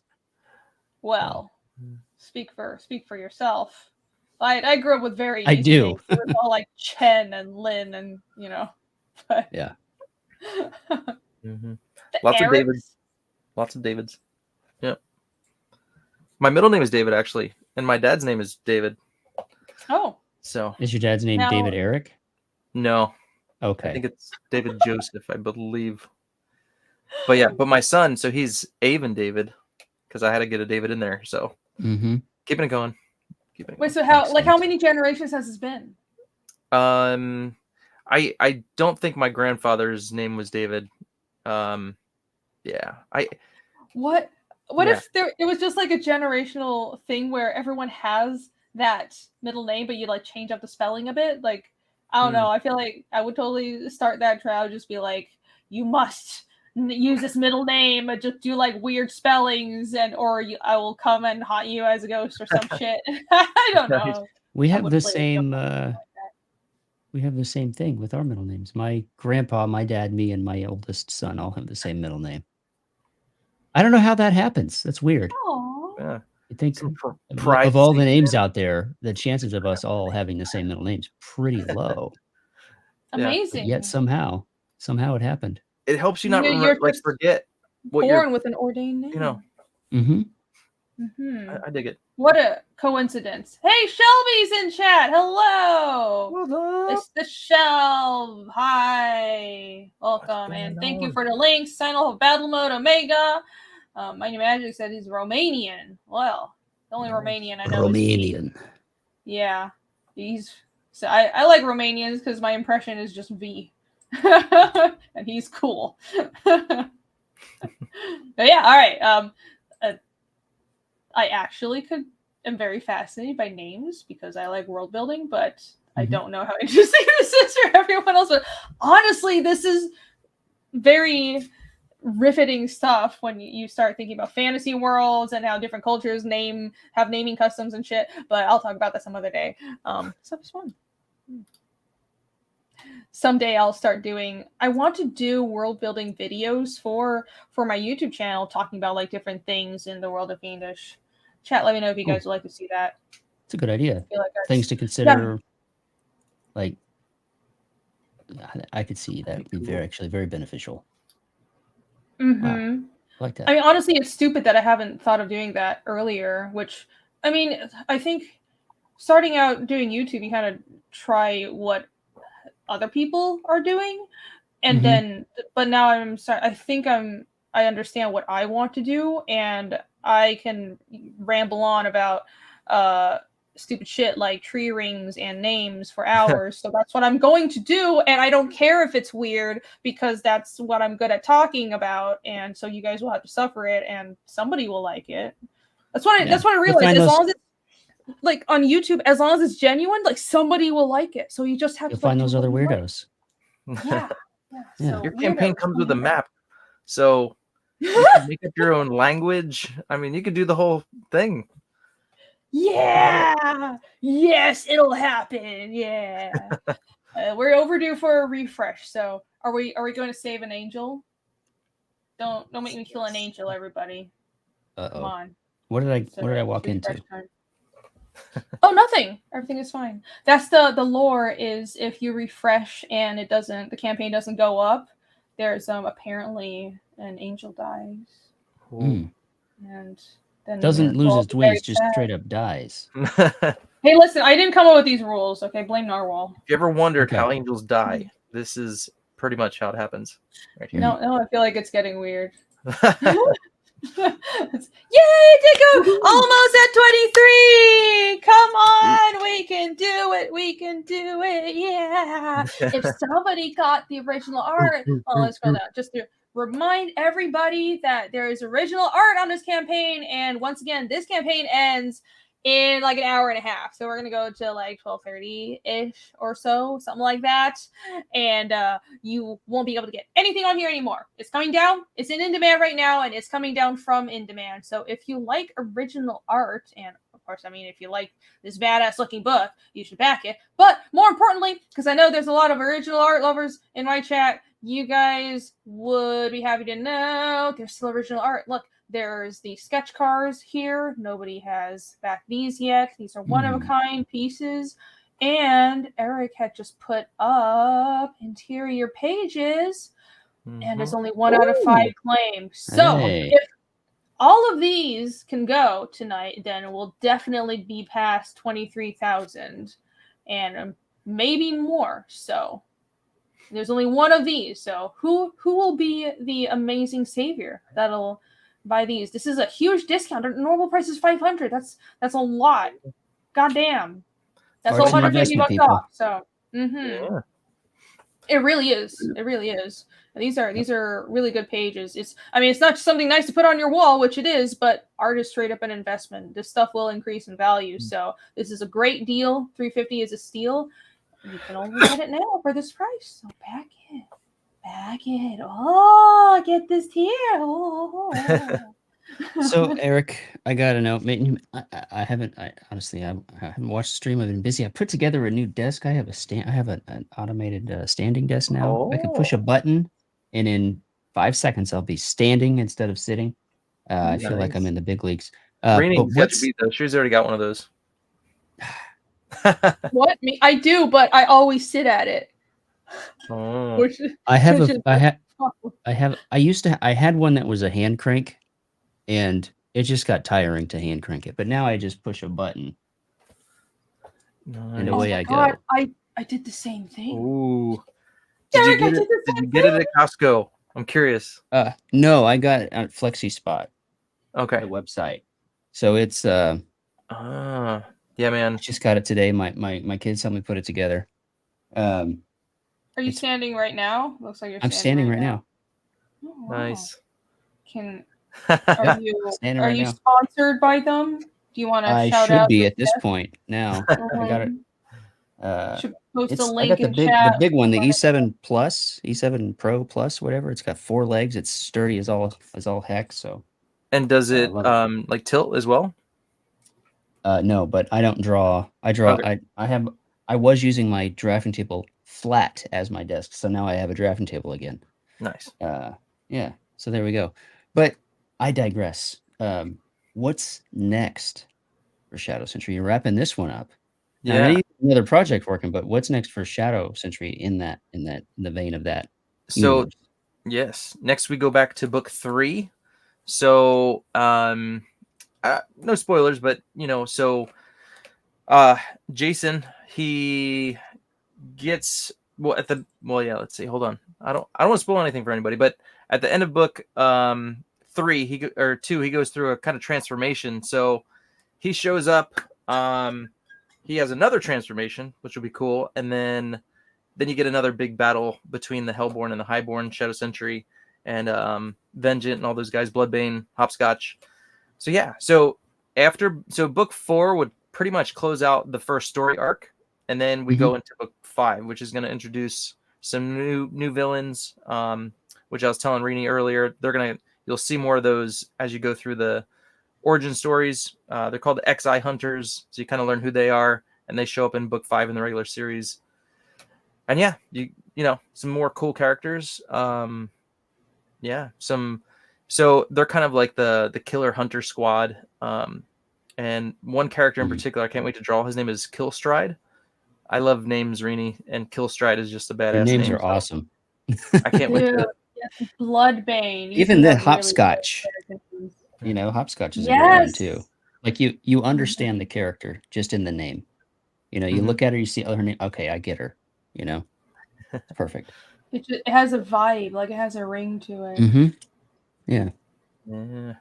It actually is a skill to be able to like superhero names are hard, honestly, because half the time if you don't know how to do it, it just come with like lame names, all these fantasy monikers or superhero names, but you got it down pat.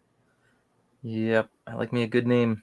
And Killstride, that's like the name I use on this game I play called Mech Arena. If you guys know about it, Killstride, look me up. I'm on there, but yeah, it's just a fun name. And there's other guys. There's other cool characters, but Deacon is one of them. He's got a cool outfit. So it's gonna be fun. And that'll get into the next story arc. But so after this, and then also hold on, since we're talking about it. Let's see. Who's Hopscotch? I think this is Eric's, if I'm not mistaken. Eric's, is this yours? This that is so Clayton did the breakdowns on that one, and then I finished it. So that was like the first promo piece that we did together to kind of see if the style would work, and I think it did. Yeah, I think so. So this is I've already got a cover by Alan Goldman. I recognize that style. Yeah. So this is a wraparound, or I might split it up into 2. I'm not sure, but I'm gonna ink this bad boy, and this will be one of the covers for book 3. So it's gonna be sick. Nice. That's Yeah. awesome. Right. I need to get Alan Goldman's phone number here now. I need to make some deals happen. He's got that cool 90s look to it. So That's gonna look so good finished up. Yeah. So I'm excited about that. And yeah. Now, are you saving the pencils or inking right over them? I'm gonna save those. I'll print out some blue lines and ink on that. Yeah. This is like a whole page, isn't it? Yeah. You know, I should. That's very daring. I mean, you're bringing the campaign down, but next time, let me send you pages that don't have the template Oh yeah, guides on them. yeah. That's I send I those had. over for I know. proofs. I he. Everybody just puts them up. I'm like, well, just let me. Come on. I know. I think it's kind of cool. It's like you can see. I mean, I don't think anyone would assume it's gonna print like that. No, I don't think so. I kind of enjoy seeing it. It's like, oh, the process. Yeah, that's true. That's true. I wanted to get your touch on it, and then when people see that, they know like, oh, that's coming from Eric Weathers right there. My signature. My signature is just a bunch of template guides. Maybe you can start a trend. We can all start uploading pages with template guides. I don't know. So apparently this might help because there are newer creators that don't know that. Oh, it's true. Yeah. You need to leave. There's a safe zone and you need bleed. So if we start uploading pages, I don't know, maybe I'll do that for at least for like inks or something, or non-final pages. So people know this is what is necessary because there's printing guides and everything. You have to leave that extra space, otherwise your art will be cut off. This is very important. Very important. Yeah, it's a big thing I have to deal with is managing people's artwork and making it, making it look good when maybe I have to adjust things. Like I've had to move signatures in more than one time because it would have just been cut off on the edge of like the cover. So I'm like, or it's to be covered up by trade dress, some logo or some design on the cover. So we got to move that. So I had to do it for Graham Nolan actually, because these are just like and they're big, so they're kind of hard to adjust. But if it would have been like cut off, I was like, I forget what cover it was. It was a while ago. It was a Graham Nolan cover. It's like that's just going to be on the spine if we leave it there.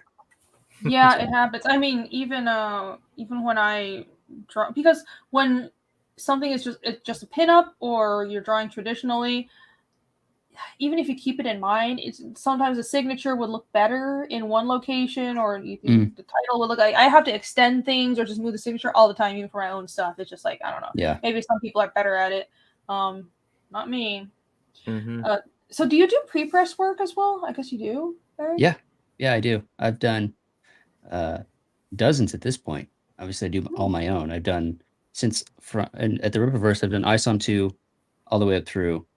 I will be doing the Yara book. We're actually wrapping that up really soon, so cool. That'll be off to print very soon. Quick turnaround. Yeah, and I did Shane's Glorious Rex covers, including yours. Not just covers, the whole thing. So cool. Yep. Follow the Battle Brick Road. Yes. Do you have a campaign up right now? I do. Oh. But we're here for Eric. You don't need to worry about that. Well, it's just battlebrickroad.com. Just a quick shout out. Just a quick shout out. Hire Eric to do your letters, guys. For sure. So he can have a total monopoly on all lettering in the entire indie comic scene. Everything. Yep. I still do my own letters, but I'm not a professional. Phoenix Jim was a lot better. But I definitely didn't know what I was doing with Phoenix. I was just like, I can't afford a letter. I'll do it myself. But yeah, hire a professional. Hire Eric Weathers. That Eric. My name's Eric, and I approve this message. Oh, that name changes. I guess he just came in. Looks pretty sick. What's the story about? Right. For anybody who just came in, do you want to give the elevator pitch for Shadow SENTRY, and then you have a trailer, right? So I need to play that. I'm sure that'll help convince that name changes to back this book. Definitely. So Shadow SENTRY, the Shadow SENTRY universe in a nutshell it's an X-Men meets the Matrix superhero team book with a little supernatural twist. So humans, not mutants, they're humans. They have near-death experiences, and when they return from the other side, they bring back a piece of the supernatural with them. So there's those that go to hell, or the Hellborn, and those that go to heaven. I call them the Highborn. And so you have these two factions, and there's this battle taking place on Earth. And the story centers around this kid named Jason. He's actually the offspring of a Hellborn and a Highborn.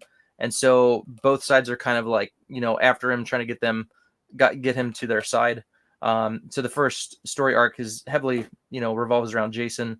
But Shadow Sentry Origins, I wanted to kind of slow the pace down a little bit and kind of give more backstory into some of the characters. So Hopscotch is one, and then Commander Noble. So the Origins book is 2 stories, and it'll cover 2 characters, and very different. So Hopscotch is in Japan, Commander Noble is in Afghanistan after 9/11.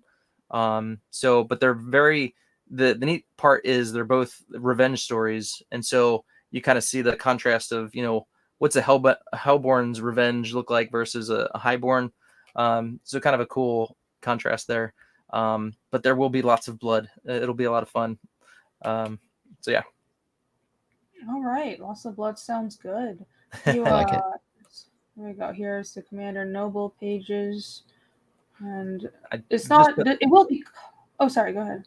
Yeah, I just put up some pages. Originally, I only had 1 done, so all the pages are now done. The inks on the Commander Noble story, so they're being colored right now. And so I put up some random stuff just so you can kind of see some of the interior stuff from that. Okay, I see. Yeah, I was wondering if there were, because you have a lot of Hopscotches pages, I can say it, but not that many of Nobles. But these look nice. I like the like shadows and vehicles. Yeah, I like that middle panel where they're in silhouette, but their rifles aren't. Mm-hmm. Bravo. I wouldn't have thought to do that. Yeah. Very nice. Show some guns. Yeah. Good shadows Yeah. and stuff. Well, yeah, that. Oh, go ahead. And also, I don't want to forget to mention, so the Hopscotch team, I've got Mark Polton doing the script with me, and then Clayton Barton did all the breakdowns and layouts for the Hopscotch story. And then for the Commander Noble, that's all me, pencils and inks. And then I'll have a different colorist on that one.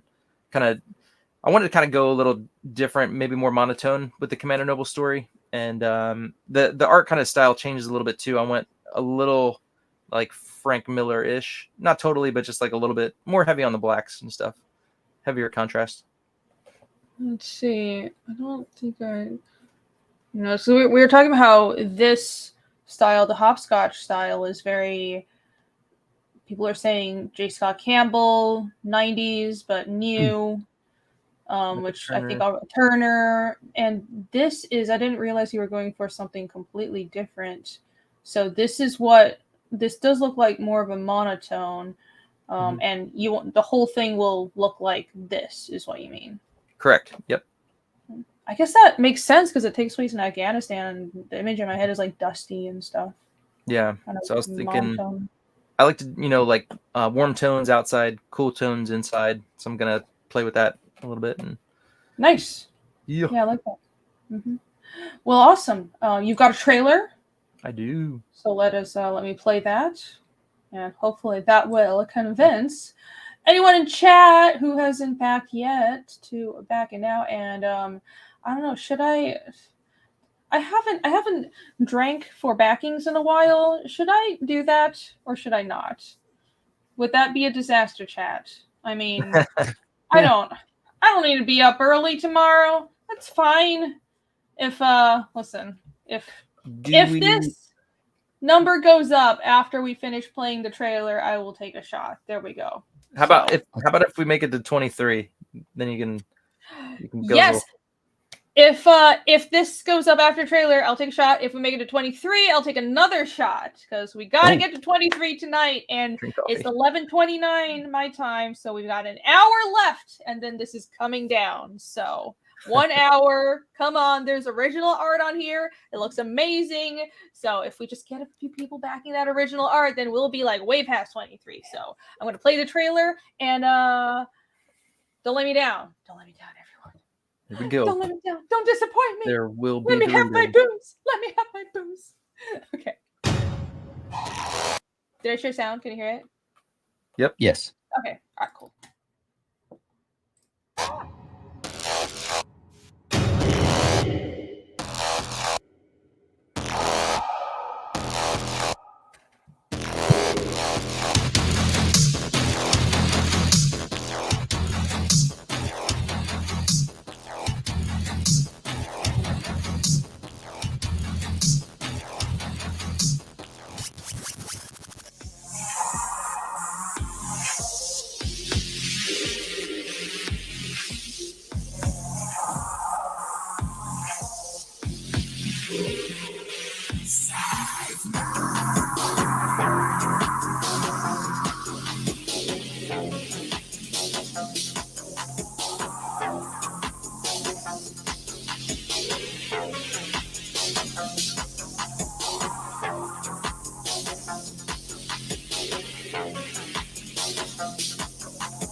Unhappy, uneasy, dissatisfied. There is a great disturbance, causing affliction to this frail and broken mind.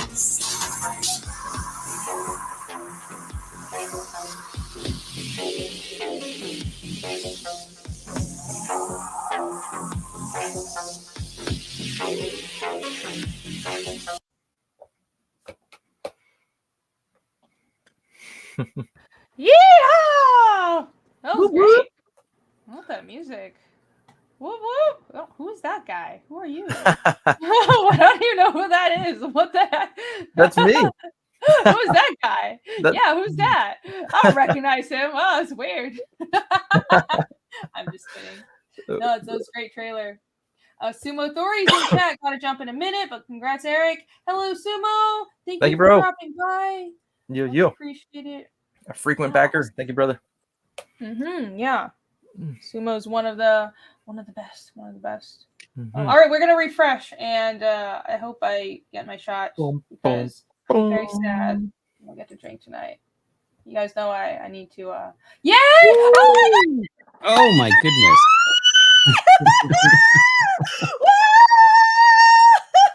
Man, I feel like That's I won't- awesome, dude. Congrats. Thank you, man. Now you get so much. 2 backers from 300. I mean, we gotta get to 300 backers. Yeah, man. Thank you, guys. That shut up quick. Oh yeah, I wasn't even looking at backer count. That's perfect. Yeah, we can get 2 more. We get to 300. I'm gonna not do another shot at 300 because that would be a bad idea. Probably best. And yeah. probably not. But I will do a shot now, so I will be right back. All right. Just 1 second. Time to get the boozing on. I'm gonna take a shot of tea. Man. I'm all out. Yeah. We're too old. We're too old for all that. How are you doing, man? My whole family got sick 3 weeks ago, and I feel like we're on round 3. Like it just keeps going around and around, and it's horrible. You're good. Knock All on right. wood. Is bamboo considered wood? I'm knocking on bamboo right now. We'll take no, but it's going around. Mm-hmm. It's going around. So I'm trying to dodge all of it that I can. Sorry, I saw Sumo 30 just got the Carnival Girl art. Awesome, man. Oh, hey. Sumo likes that original artwork. Thank you, brother. 334. Put some more original artwork on my own campaign. Right now, I just have sketches. You can get a character sketch. That's all I got. Nice. Yeah. I want to do some fan art for you, man. I don't know if I have time right now. Well, you did last time. Yeah. That piece was awesome. It made it into the supplemental book. So That was cool. Yeah. I'm back. I'd love to see it. What are you drinking? Whiskey. This is Suntory whiskey. It's awesome. It's very good. I've definitely been drinking too much of it. But it's actually been pretty good. But this is amazing. Yeah, look how little of it is left. But yeah. Cheers. Cheers. Cheers. Congrats. Wow, look at that. Look at all that. All that, or it's mostly ice. It's not actually that much booze, but 2 Shadow Sentry, and hopefully the next time we refresh, we'll have 300 backers. That's the next goal for tonight. And thank you, everybody who has backed. You guys are much appreciated. Once again, you in chat and all the backers, you're the reason we can keep doing this. So thank you. You're the real MVPs. You know it. You know it. You're the real MVP. Right. Cheers. Ganbei. Kanpai. Ganbei. Skol. Whatever. All the languages. Yeah. That. I just know one. Excuse me. Yeah. You don't know cheers in other languages? No. What do they say? Salute in Russian? But is that the same thing? I don't know. Salute. I don't know. Salute. Yeah. That just sounds I've like always bless heard it you as in salute. Maybe Spanish. I don't know. I don't know what it is in too. Russian. Salute? Salute is I Italian. guess. I have no idea. Italian? Whatever. Really? Foreign. That's how they cheers in Italian? That's weird. It is very scotchy, yeah, but I love Japanese whiskey. Mm. Like my favorites are Scotch. I love Japanese booze, dude. Japanese beer and whiskey are just like my favorite, and it's very similar to Taiwanese beer and whiskey, which Taiwanese people drink a shit ton of like beer and whiskey, so that's probably why. Yeah, this stuff is Do good. you like, is like Sapporo like a American kind of thing, or is that, can you get that in Japan? I'm not sure actually. Hmm. I don't remember. I kind of default to Asahi. Okay, gotcha. Yeah. I just always order that. Yeah. Salute Colors. is Italian. Harikari? I don't know what that means. That's not what cheers is in Japanese though. So thank you for the link. Oh, I appreciate it. And everyone back that link as well. Thank you very much. Asian beer is kind of light, but it's not bad. I like it because it's hoppy. It tends like Asahi and Taiwan beer is very hoppy, so that's my preference. And Center for Rex. Hops. Yeah, I like them hops. Hops. Well, here, let's see what. Oh, you have like. I like when creators put extra images on here. Yeah. It's kind of just There you go. thing. There's your marketing, Eric. Hopscotch IPA. Oh, man. You know? Ooh, I like that. Yeah. Double IPA. Yeah. You know, I think you can get custom wine. I don't know about beer, but I'm sure you can find it. Like, find a vineyard or something or a brewery. I've known people who've managed to you just get like get your own mix and print a label. That would be wonderful marketing. That'd be cool. Eric's right. I personally don't like hoppy beer, but I would make an exception. I'll make it a good hoppy beer. Well, it's for the customer, so whoever does like it, and it's just perfect. Do you have do you have any add-on items? It's a very book focused campaign that you have. There are. Okay. There's actually a lot because it's the third campaign, so there's like a lot of extras, you know. So I did do a lot of add-ons just in case, you know, because if someone gets Shadow Century Origins and they don't have book 1, they can just add it on. So yeah, there are a lot of add-ons in the back end. So okay, you can get all the previous books, because I was thinking you're talking about like doing the IPA or the like the hoppy beer and everything. You could have so many little merch items with like hopscotch blocks and whatever, like keychains and like postcards. I mean, I don't know. Some people don't like having too many knickknacks, but it's fun. Product design is fun. Like a hopscotch, like a bloody hopscotch keychain, like a drawing of, you know, the chalk drawing, but then it's just blood all over it. And that would be like a great little thing to have.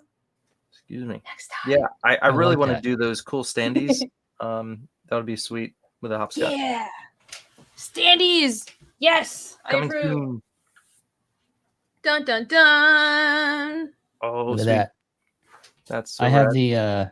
the Chad Townsend's one. What is that called? Black Phantom, right? Yeah, I have his. Yeah. It's right over here. I have his, and I need to get a Scarecrow one made. So they would, I think they would pair well together. Yeah, I don't know where Chad gets his made. Ones. They get theirs made at the same factory as me because I introduced them.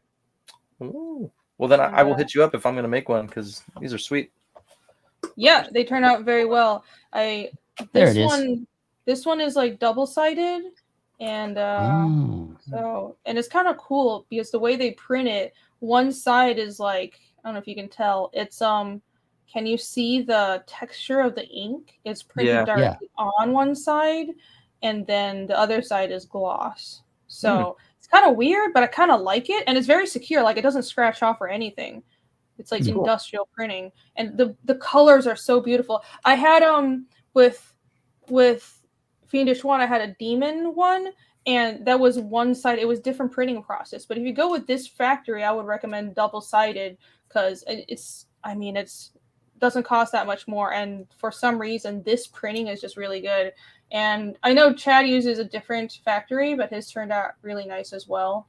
Yeah, there's gloss on both sides. But yeah, this is the standees are an anime thing as far as I know, but I'm surprised more indie comics people aren't doing them because it's almost a cheaper way to have a figurine.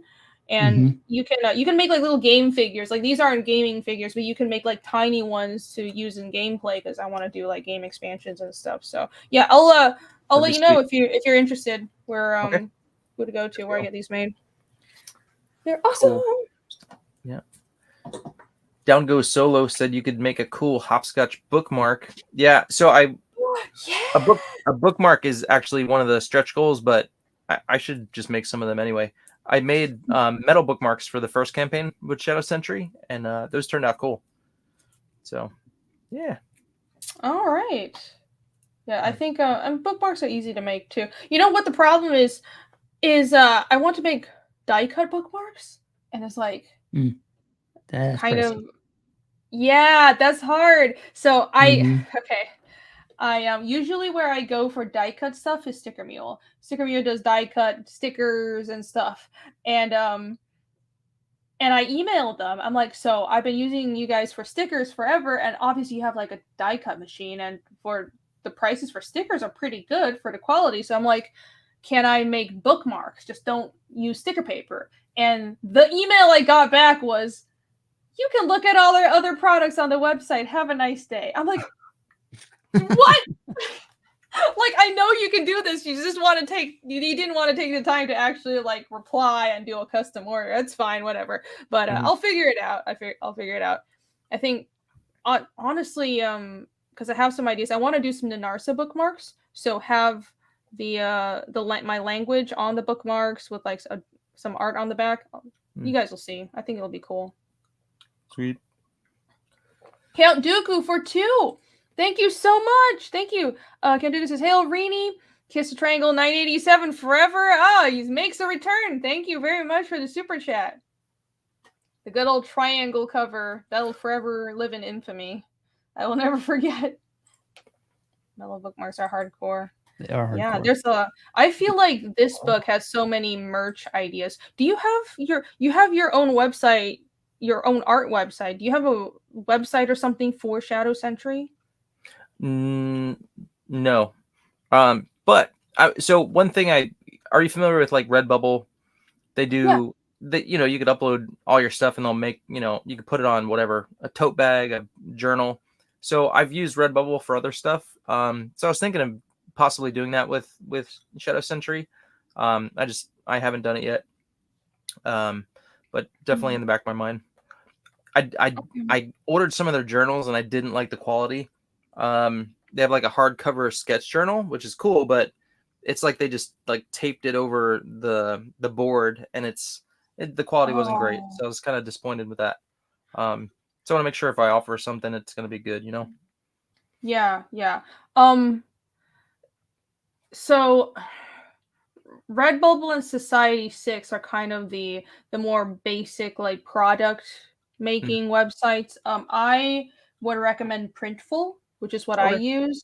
Yeah. And they don't have a platform. You have to like integrate it into your own store. For example, if you host your store on Shopify or Store Envy or something, which shout out, by the way, I have a Store Envy. Everybody check it out.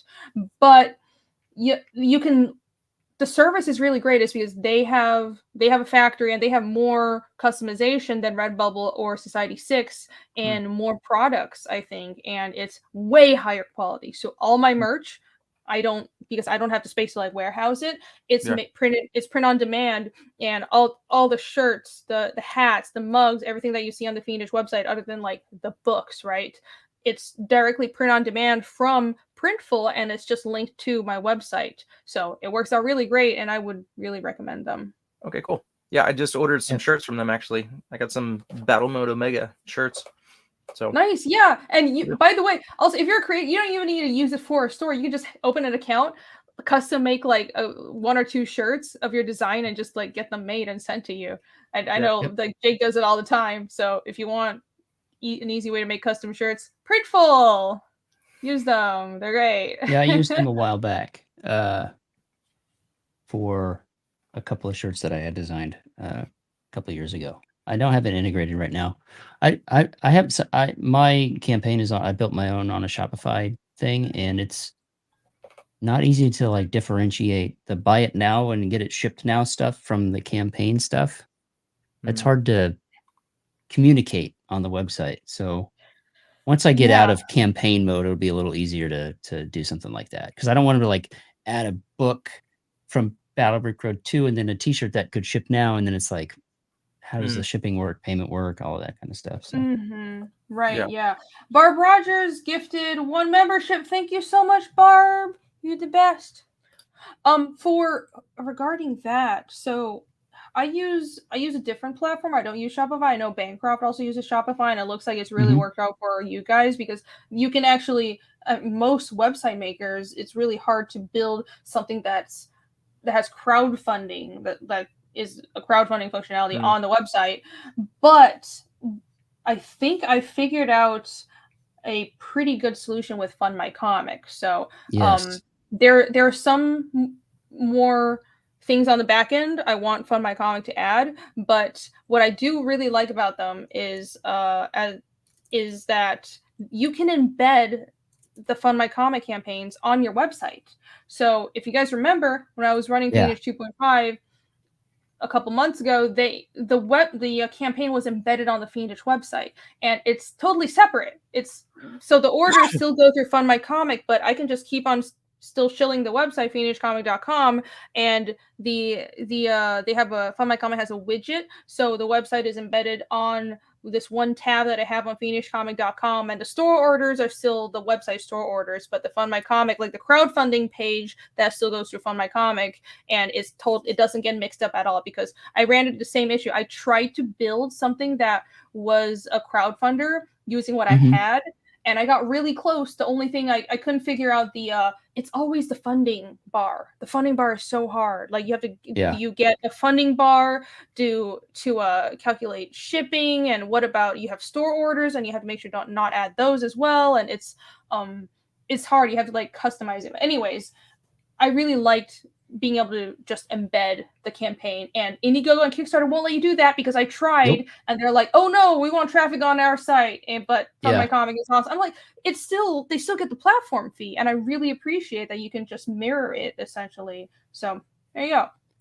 I noticed that on your website. I was looking at it. I was like, wait, that just looks like a plugin, because you have the branding and all that. So that was really intriguing to me, and I think moving forward it might be something to consider, because it's doing it like this where we built everything. That was a lot of work, and trying to maintain that is, I don't know, it's not the easiest thing to do. It seems hard. Yeah. With just a website for Fiendish, I want to keep on building it and expanding it, because it's the center of operations for my series. Like I like to say that, but I can't imagine how much more complicated it would be to run crowdfunding on there too. So I honestly hope Fund My Comic keeps on letting creators embed the campaigns. That's really, really useful. I think you guys should try it out, even as like a secondary campaign or something. I really like that. And they've improved a lot.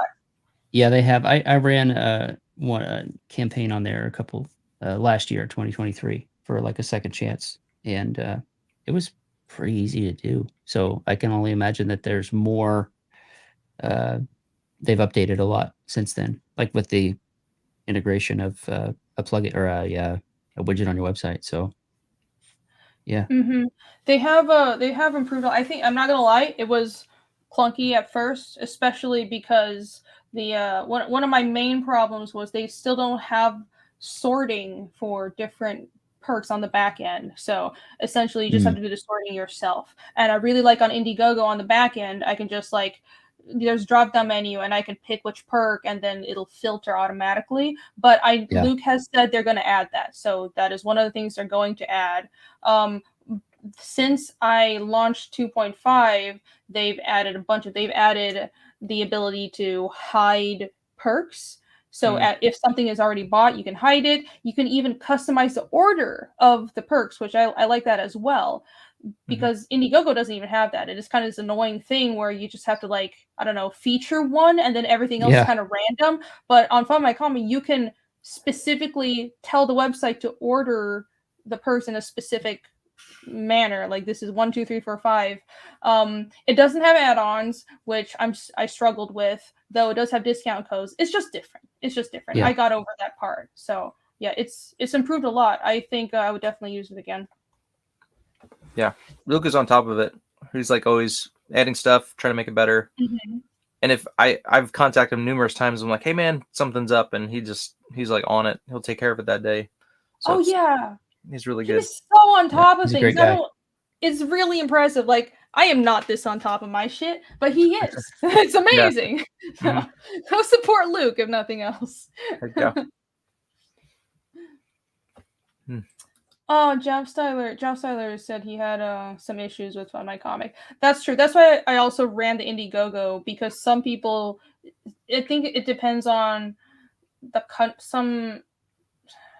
websites, the platforms just don't work as well in some countries, I think. I don't know exactly what the reason is, but I heard from some international backers that they had a ton of trouble with Fund My Comic. So almost exclusively international backers. So I ran a secondary Indiegogo because some people only had accounts on there already, but it worked out fine. Like just doing multiple platforms, I think, is a good idea, because there's always going to be backers that prefer one and they stick with one, etc., etc. Mm-hmm. That's all I mean. Yeah. Agree. But having a website is also awesome. So I would love to see Shadow Sentry with a website and all the lore and the characters, because it sounds like you have so many books out and there's a ton of character backstory. It would be really cool to have somewhere to go where it's like, here's all the character profiles and this is what the Hellborn and Highborn are. I think that would be great. Yeah. I know there are a lot of characters. That's kind of one of the reasons why I wanted to do like an Origins book, because, you know, when you're, you know, it's like my first book and I've got like 12, 13 characters. It's kind of insane, but that's what I decided to do. But then it's like, okay, well, here now I can get to their backstories, kind of tell you who they are, where they came from, how they got their power. But yeah. And then two, on the inside of, or actually the back cover of book 2, I took a page out of Kenneth Rockefeller's book and did all the like the headshots and like their names and stuff. So I'm like, all right, let me tell everybody who they are. And if you forget, just go to the back cover and be like, okay, that's that dude. But yeah, that's really useful. Mm-hmm. Yeah. Mm-hmm. Yeah. And nice. and in the regular series, I did kind of like the old school newsletter type thing. So in the back of book 2, I kind of like had some extras in there, and you know, had a little bit more on where we're going and who is Jason, who's Bloodbane, and all that kind of cool stuff. So it's fun, I like throwing that stuff in there. Oh, awesome! So you're adding the character profiles in the back of the book? I mean, it's not like a, you know, power bars and all that kind of stuff, but just a little bit more of who the character is, and you know, so if you are reading it, it's like, all right, you're going to learn a little bit more, or maybe I just, you know, yeah, just give more detail about who they are.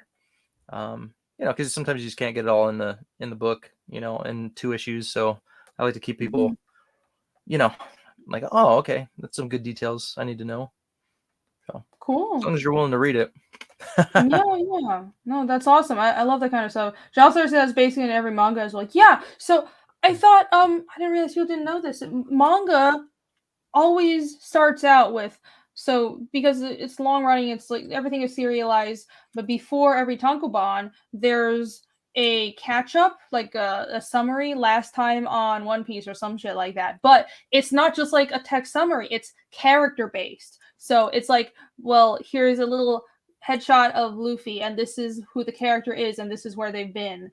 And then here's like some other character, and like Nico, and this is where she's been, and this is who they are. And manga just always had that. So I have that for Fiendish, and didn't realize other people don't have that. That's really useful. I know American comics have the last time on, but having it by character, I think works really well with so I love to see that more. At least for a reader, that helps me. Yeah. Barbara says, even though Cosmere is an asshole. Oh, she said John Cinnamon comic is good. Well, thank him. Thank you. Cos is supposed to be an asshole. I need to tone it down, though. He's a real giant dick. It might be a problem. Hey, Dave, what's up? Hi. Welcome, Dave Green. It's Vaughn. Hello. What's up? Is FME closing out or just Indiegogo. This is the Indiegogo. You don't have a Fun My Comic, do you? Not for, I did for like excuse me, a second chance for the Kickstarter cover that I did. But that is closed out, and now I have just the second chance for the book 1 and 2 for Shadow SENTRY on Fun My Comic currently. But that'll stay open indefinitely. Right, because you can. Fun My Comic also has a storefront function where you can just use it as a permanent store. Yep.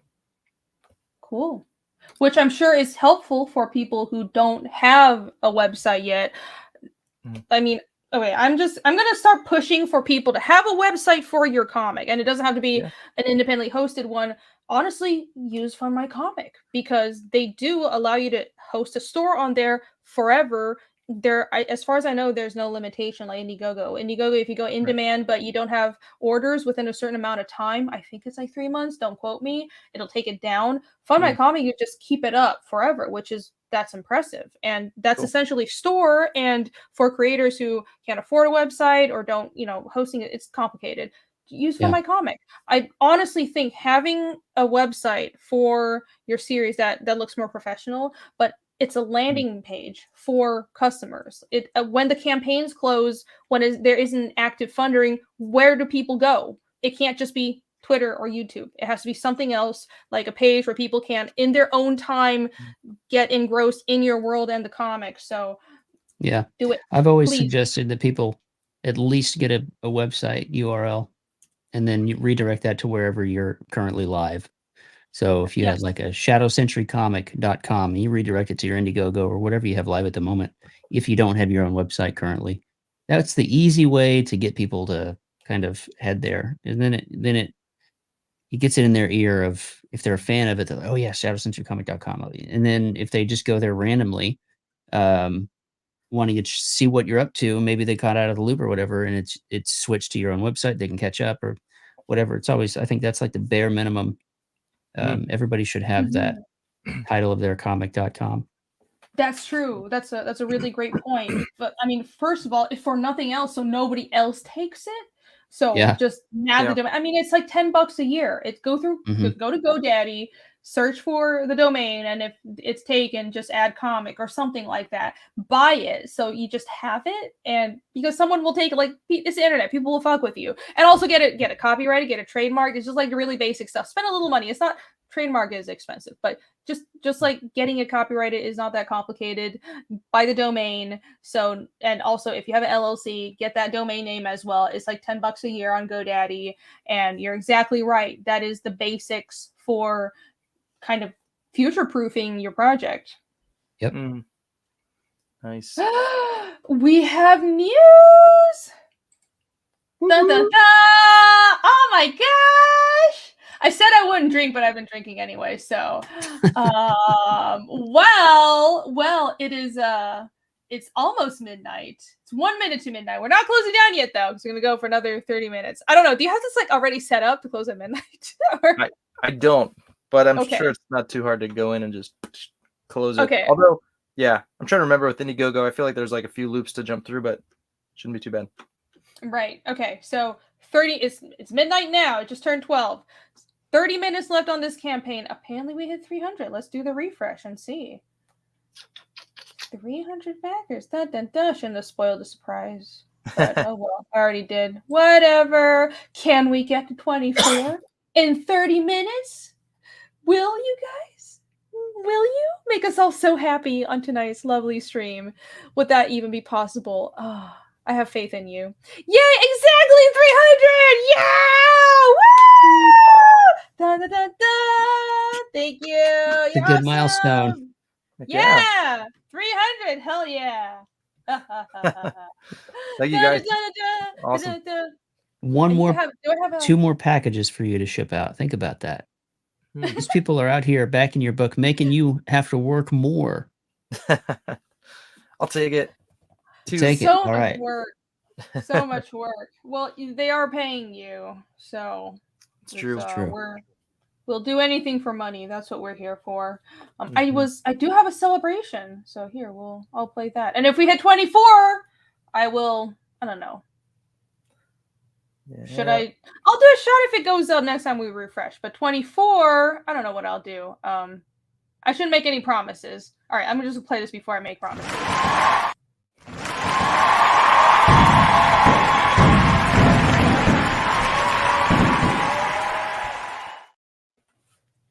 Yay! Eric's dying over here. He's muting to cough like every. I know. I need to go get some second. more hot tea. Do you guys mind if I go get some tea? No, real go ahead. Go Okay. go ahead. It's I'm like, totally I'm fine. sucking on halls. I got tea. It's okay. Oh. If you need a break, it's totally fine. If you need to go to sleep, it's fine. We will finish. No, I'm the not last leaving. 30 minutes. I feel so bad. I didn't know you were sick. Oh. No, it's not. It's just like a stupid cough. Like it's like a tickle in my throat. It's not like bad. It's just, yeah, a cough. So it's all good. I hope I don't, I don't, yeah. It's fine. Hey, I don't want to cough Honestly- on stream, so I'm gonna mute. But yeah. Honestly, no. I mean, I couldn't. When you're tired, I can't even tell. You don't sound sick, so it's Okay. totally fine. Good. All right, I will go get some more tea though. I'll be right back. Thank you guys. Cool. All right, no problem. Bonza, you'd pay me to make a website on. Apparently people really like the Fiendish website. It's a I good will make website. websites. Thank you. Yeah. What do you use? Wix? Yeah, I use Wix. Okay. Wix is very intuitive to me, but I didn't realize it's apparently not for some people. But I love the platform. I guess it's really, you can get in the weeds with it. There's a lot of like hidden things, but I guess I'm used to like really complicated programs like Photoshop and After Effects and Maya. So I'm like, well, I'll just click around and figure it out. But Yeah. it was a learning curve, definitely. But I'm pretty well versed in it. I will help people with their websites. If you want to use Wix, come to me. I'm discovering all these things that apparently I can do. I should offer as services. I will also do layouts if I have time. I don't have time to draw interiors, but I will do your layouts if I have time. There you go. There you go. Apparently that's gotta be, something that people keep telling me I can do. So I will market myself. Yeah. Come to me for covers and also layouts. Thank you. That's one of those things. It's like I do pre-press now, and I never really liked it to begin with because it felt very stressful. Like this is the final nail not in the coffin. That's a bad analogy. This is like the final pass, the final thing. Like if this gets messed up, it's like that's very stressful. I think pre-press is probably the most stressful part of making the comic, and yeah, because you just want everything to be perfect. Right. And then you throw in things that with like special treatments and embossing and foil and the printers know what they're doing, but it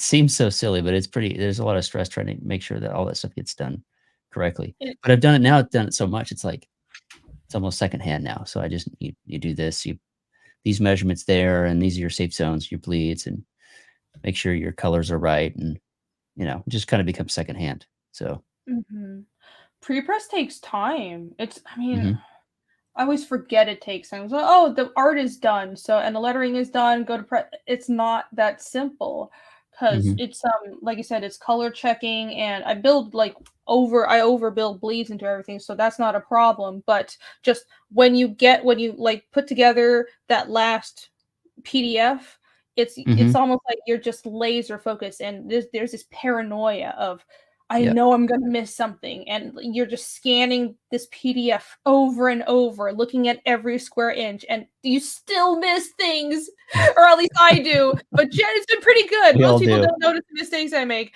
But this shit is fucking hard, and there's just so many things to think about because once you go to print, and that's like 1,000 books, there is no fixing that. So you need to get everything exactly right. Like if the fuck up is gonna be there, which it probably will, it must be small. So at least make sure it's not like gigantic and disastrous. Hello. We have another guest, Shelby. How did you get the link? Hey, what's up? I'm just here to soil up your stream. Yeah, what are you doing here? Yeah, I just saw it. He sent it to me like an hour ago. I didn't check Twitter. I didn't check Twitter. All kinds He's of sending bagels. links, but didn't tell Irene at all that that's what's happening. So I know. I'm just like, What is people are just happening? showing up. How dare you? I am so offended. Oh, I have to deal with Shelby. I'm just kidding. Shelby, you're welcome. Thanks. Hello. Thanks, Eric. How are you? Just got home from I'm Jolly Green. college. Oh, right. You're not going to college. Wait, this late? Isn't it like what time is it Pretty there? late. Yeah, they run until about 9:30 at night out there. So Oh, right. You're in like Arizona. Right. Okay. That makes sense. yeah, it's Wild West. We don't have any laws or rules out here. That's what I assume. That's my impression of Arizona as well. Jolly Green is here. Hello, welcome. Congrats, Eric N and Eric W. That's how we would call people with the same names at school too. Just like John L, JK, JN, JB. That's how you go. I'm E-dubs. I don't understand. E-dubs. Apparently, I should be an editor as well. I don't know about that. I'm terrified of being an editor. Shelby ate all the snacks. Did you eat all the snacks, Shelby? Damn it, Shelby. You know, I want some. I always eat all the snacks. That's true. Snacks. Now I'm hungry. Well, we I expect got a bag that. full of snacks. I have a bike messenger bag which I use, and people always think it's full of like art supplies and stuff, but it's actually full of snacks. Yes. Wait, so you don't eat proper? Are you one of those people that don't eat proper meals and you just snack all day? Yeah, if you stress out enough, it usually burns all those calories and sugars. I figured that out early on. Yeah. Right. That makes sense. Yeah. I should start doing that too. You can eat like garbage, but as long as you're in a high stress environment, it doesn't matter. Right. Yeah. Okay. Yeah, I have Right. a Unity class. And we're working in Blender and stuff. And that's a little stressful. So. Oh yeah. So That's stress something eating is to good for you. learn. Yes. I want to learn Unity, but that shit is immerse. complicated. I picked up a book from the library because I kept passing it. So our library has these like rooms that are like mini offices that you can just go for free and draw there. So, or do whatever you want, you know. But so I go draw, and every time I walk by this one area, it's like, you know, Blender for idiots. And a friend of mine is like, yeah, you should try and do Blender. You know, it's like free. And so I got it, and I never read it, just sat there. But I should learn. Yeah. Wait, books on how to learn programs are fucking stupid. I'm sorry. Really? Like, I don't understand. Like, Gotta that get a Blender guru. just fucking use you need to learn from somebody that knows the program. Like, I can never stand books that just, here's a book, a text you teach you how to use a program. Like, it's just a pain. I don't know. I guess before the internet age, that makes sense. But now you can go on YouTube or just find a friend that knows how to use Blender and shit. I feel like that makes a lot more sense because I can never stand using books to learn any sort of program. Yeah, Blender teach me everything. Yeah, I'm terrible at it. I don't know how I get hired to teach anybody. Yeah, Blender to me is sort of like with Adobe programs. You know how like Photoshop has the level of intuition. If you've never used it before, you open it, you can kind of play with it a bit. That's how I feel about Blender. Like, even if you don't really know anything, you can kind of navigate and figure out how to do some stuff before you actually know proper ways to do anything. I would say that like, I don't know, like that's more along the lines of like Adobe Illustrator, where you have to have knowledge before you jump in there, or else you're just lost. You have no idea what's going on. Yeah, so I am enjoying Blender. Yeah, we're going to be going into 3D Studio and stuff, and I'm not looking forward to that. I'm not a shortcuts guy. I like being able to be loose, you know. You're not a shortcuts guy. You rebel against shortcuts. Yeah, I'm anti-shortcuts. Shortcut bigotry is strong here. Yeah. Oh boy, I'm expecting that. No, you do the same thing over and over again. Shortcuts become a godsend. They just added. Speaking of Adobe Illustrator, if they didn't just add it, I just found out about it, but I think it's new. There are now finally shortcut keys to bolding and italicizing text. You used to have to go in and highlight the text and go to the drop-down menu. I've wasted so many hours. Now I can just do a Shift Apple I or B and it'll bold it. Oh, it's so You use Apple? Yeah. What do you think? Oh, Actually, I use both. Okay. Well, at least you also use PC. Mm-hmm. Okay, fine. Yeah, my Okay. I my guess. After Effects course is all Apple computers, so half the class has their I laptops can't there, stand it. their I can't PCs. stand it. Yeah, I can't deal with it. I mean, Apple, honestly, it's just, I guess it's good for design, but for 3D and Photoshop, I mean, how? I hated using Photoshop on Apple, and it was, I also just don't like Apple to begin with, but it was just such a pain. Everything felt like I was not in control, and I can't stand it. But yes, to each yeah, I their have own, the to each same their same Seemed the problem same to here. me. I'm own. an Be Apple control. guy. Well, we are forever at odds. I'm just kidding. I don't really care that much. I just insist on never buying any Apple products. Jolly Green asked, just got here. Can Eric talk about how much is done and what delivery timeline is? Great question. You got it. Yeah. Sorry. The hopscotch story is fully complete. Pencils, inks, letters, everything, colors is all done. The Commander Noble story, all the inks are done. Letters, colors are being done right now. They should be done around mid-April. And then I'm going to be hammering out the rest of the script, making sure it's all good, editing. And then I'm going to do the letters, actually. I'm going to try my hand at lettering. So we'll see how well I do. We'll see how well it I just got fired on stream. Did you hear that? You didn't get fired. Gosh. Wait, No. what? Oh dear. Just Oh no, Eric. Eric did. Eric won. I don't know which no, one. go for it. I encourage everybody to try every Yeah, aspect no. of making a comic. I want to try it. I've never done it. I mean, all right. So on the first campaign, I did my own letters just to get it up on the campaign page, so it's like, you know, people could see what it would look like. But then I hired Eric to actually do the book. But yeah, no, I want to give it a shot, and so I'm going to do the letters, and then that would just leave pre-press. So I'd like to be going to print in May, and then have the books by June, if all goes well, and then start fulfillment in June. Excellent. Awesome. It's close. Pretty So cool lettering by turnaround. Eric, that's good news. Yeah. Yeah. Eric's gonna letter the book. Eric's lettering Eric's That's book. great. Yeah. So you'll get Eric Weathers on the hopscotch story, and then you'll get my, fake letters on the Commander Noble story. We're not confused at all. It's not confusing. So, yeah. Well, all right. That's really quick turnaround. So everything is almost done. You have the command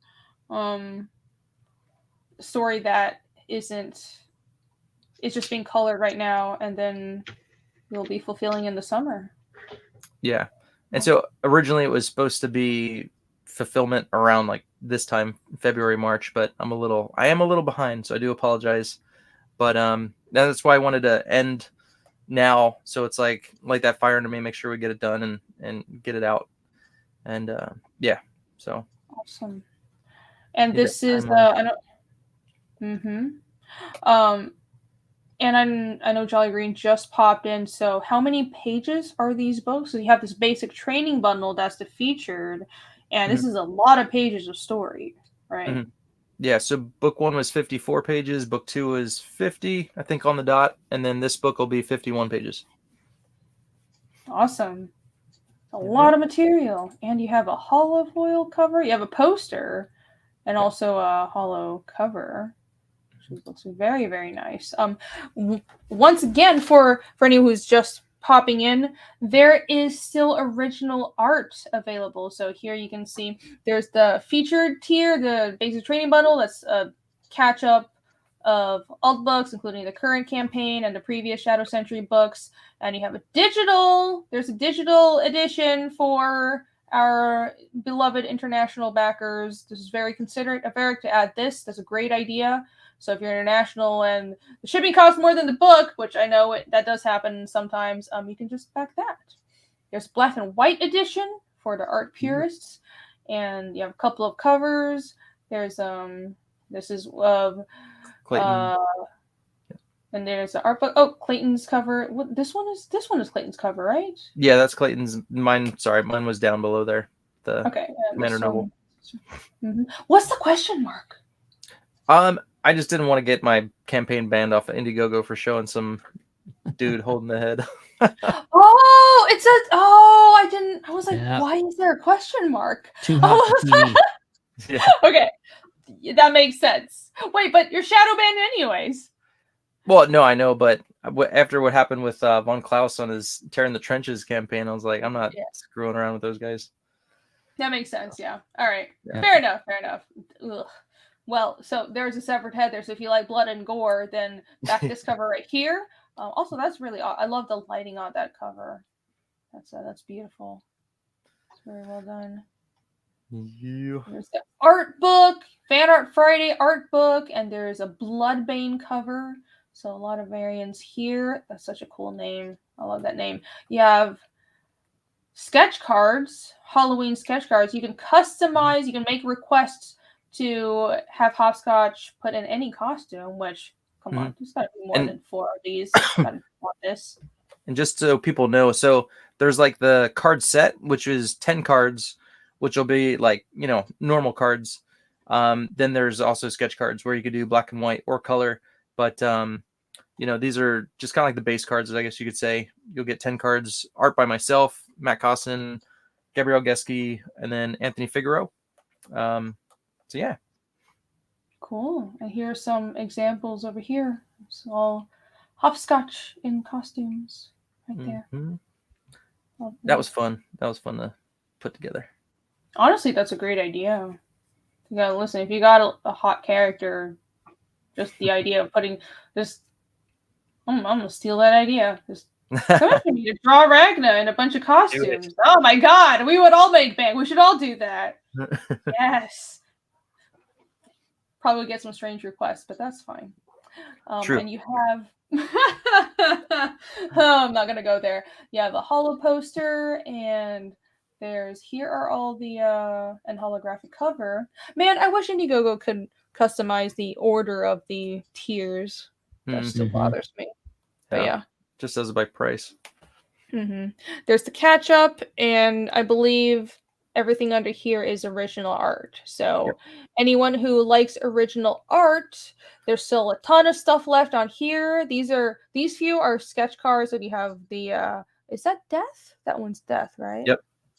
Yeah. And the Marilyn Monroe. Look at all these, and also Highborn Special. This one is everything in the current, like the new campaign. Correct. Is that right? Okay. All the books from this campaign. Yep. Okay. Awesome. And sketch card color. The books, including the posters. That's what this is, right? The metal prints. Yep. Oh, metal prints. Okay. Cool. Yeah. And then interior pages for only $350. You're not gonna get this price anywhere else. I mean, I'm serious. It's like, I'm not just making a sale. I really think that's perfectly reasonable. And this is definitely going to sell for more at auction. This will go for at least $500. So if you want interior art from this campaign and you're a collector, you should definitely back this. And you only have, oh my gosh, we have 10 minutes. Holy shit. It's 12:19. So 10 minutes left. Let's see if we can push this campaign and get a few more backers and get this original art while it's at this price. Don't miss out. Look at that. Look at that. Do it. Do it. One piece. 0 out of 1 claimed, and this is a discount from $500, which is amazing. So there you go. Nab this. I know there's a bunch of collectors in my chat. You guys like original art. Maybe there are a few sleepers like to back at the absolute last minute and give me a heart attack, but that's okay. I know you guys will pull through. I have faith in you. I'll show you. Is there a spot that people can see the pages? The the prelim pages that are on sale. I don't actually have them on the campaign. Excuse me, but I was going to show some of the prelim pages. So you can get an idea of what, the level of detail I put into those. So that's page 1. So it's changed a little bit actually. So this dude there, he's changed a little bit. The bottom panel changed a little bit, but then I also have these guys, which they will get. So kind of like whenever I change anything, that'll be on all the pages there. Oh, nice. So, paste-ins. Yeah. Yeah. So I do all my prelims on like 8.5 by 11. Then I blow these up to 11 by 17, and then ink those Yeah, so that's that. Nice. Yeah, that's a good idea. Let me show you. This is so some of it changes, some of it doesn't, but this is page 2. That's the one. This is on the campaign page. You can check that out. But this is the prelim. So there you go. That's great. Awesome. Yeah, looks great. Maromi said he back. He was a 300. Well, thank you very much. Hell yeah. Thank you, man. Thank you for your support. John Green says, refresh. I shall. I suppose I shall. I suppose I will. What are we aiming for this time? More than 300? Well, Maybe hopefully Jolly Green is not misleading me. Hopefully there are indeed more backers. We don't want something to die.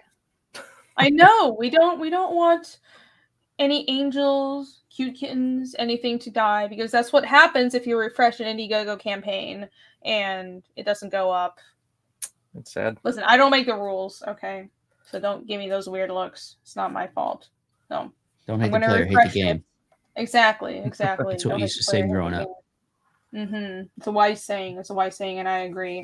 So I will refresh this, and we will pray for the dear angels that we're trying to save right now. I shall refresh. Let's go. 304!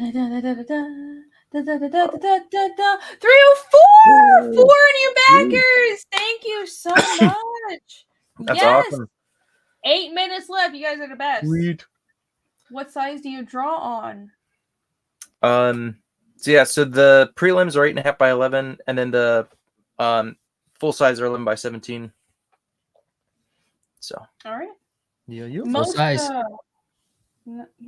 Most American comics, because 11 by 17 scales down pretty much exactly to comic book size. So if you can buy comic boards and they're 11 by 17, and they have, if you get like the boards that are already pre-gridded out from a publisher, it's 11 by 17, and then they have the grids printed on it because it's almost an exact scale down. So most people draw 11 by 17. And I print out my pages with the borders on it and stuff. So I'll shrink it down just a little bit, so it's not like right to the edges. Just FYI, it's not like right to the corners, but there's some margin there, and that's so it's like I could speed up the process and not like drawing on these huge, enormous boards. So yeah, I can show you one if you like. Let's see. Epignosis says I backed in June. Origins book 1 and variant of book 2. Yes. Are there any perks that come with that? We'll have to ask Eric in a minute. Eric has left the building. Link, go solo. Yeah, he's shuffling through his stacks of art. I'm back. What was the question? I missed it. Epignosis said he backed Origins book 1 and a variant of book 2. Are there any perks that come with that? I assume you get the stretch goals that you've reached since then. Correct. Yeah. Okay. Any of the stretch goals with this campaign. I backed in June. June. Anyway, hold on real quick. I'll show you this. So this is page 1. With some margins, but I print out you can't really see it, but it's very dim, but print out the red border there, and that is me inking over Clayton's breakdown for page 1. So nice. Here's page 2, double pager. Bam. Oh yeah. So yes, fun stuff. And so I kind of cheat a little bit. So any of the big areas with a lot of black, I will just invert that in Photoshop. And then because that way you can get the nice crispy lines, so I just draw the lines that I want to invert. So that's smart. Oh my gosh. Very well thought out. Oh my gosh. And you save ink as well. You don't go through like 5 bottles of India ink a week. Yeah, true. So it'd be painful. Yes.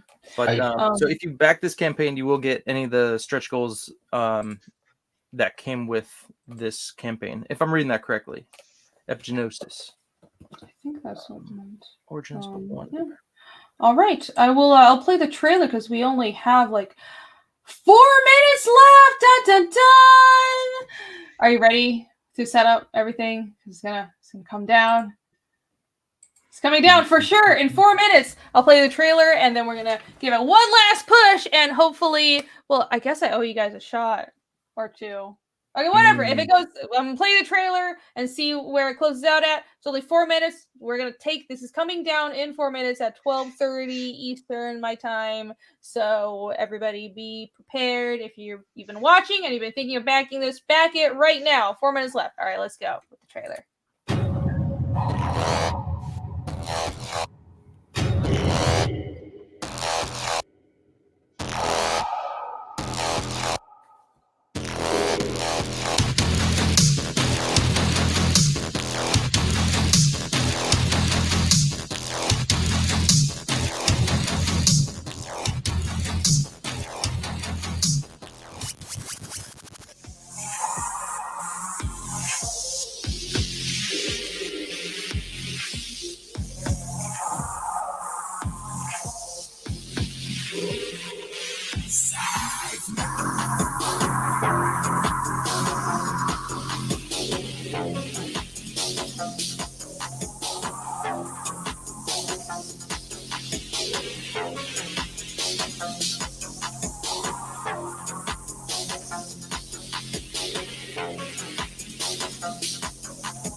Unhappy, uneasy, dissatisfied, there is a great disturbance, causing affliction, to this frail and broken mind.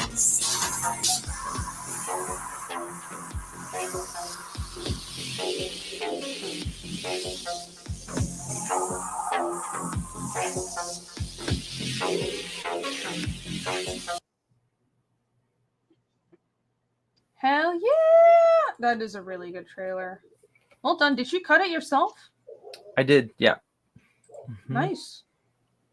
Nope. Oh, got another skill.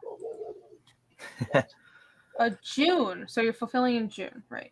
So this is a pretty quick turnaround. You just have some colors left to do, and then it's all colors and lettering, and then it's gonna be turning around in the summer. So Correct. Yep. no long wait, everybody. Thank you for the link, Alex. Oh my gosh, 1 minute left. Okay, we had to refresh. Oh, okay. So Come real on, quick, hold on. I went on Indiegogo. It says when you close out, it says it could take within 3 business days, and we'll send you an email when we do. So I don't know if it's immediate. I think it would be, but I don't know if it's immediate. Okay. But anyway, I'm gonna close it out. I'm gonna hit that button. So Okay. What I did, I would contact Indiegogo and tell them to close it out on a certain day, but it was still never exact. Like that's another thing. Fun by comment, you can set it to close at exactly a certain minute. Indiegogo, you can't do that, which is kind of annoying. It's like roughly they'll eventually take it down, but I mean, we're just gonna pretend it closes out now, and if it just stays up and you get some more funding, why not? That's can't not get a it problem. after this day. Yeah, money is good. So let's pretend, yes, it'll close down for sure. Absolutely. You can't get it after now. So we'll refresh and see where this ended up as. Okay, let's go. Refreshing. Da da da da da da da da da da da da. Water Factor! Yay! At least we didn't kill any angels. All right, this is totally, completely down now. You can't back it anymore. Thank you, everybody. Cheers. You guys are awesome. Congrats, man. All right. Okay, so I'm gonna opt out and hold on 1 second. It says press enter. Start. On what date would you like your in-demand campaign to end? Okay. So I guess I should have done this before. Sorry, I didn't look into this like I should have. It's okay. It's not. It really is kind of annoying how they, you have to. Yeah. It's usually pretty quick. It's usually pretty quick, even if you don't do the timer. It's okay. You're not going to wake up tomorrow and see it's still live. Yeah. Okay, now I got to answer 5 questions. Hold on. I'm dissatisfied with my service. Delays with fulfillment.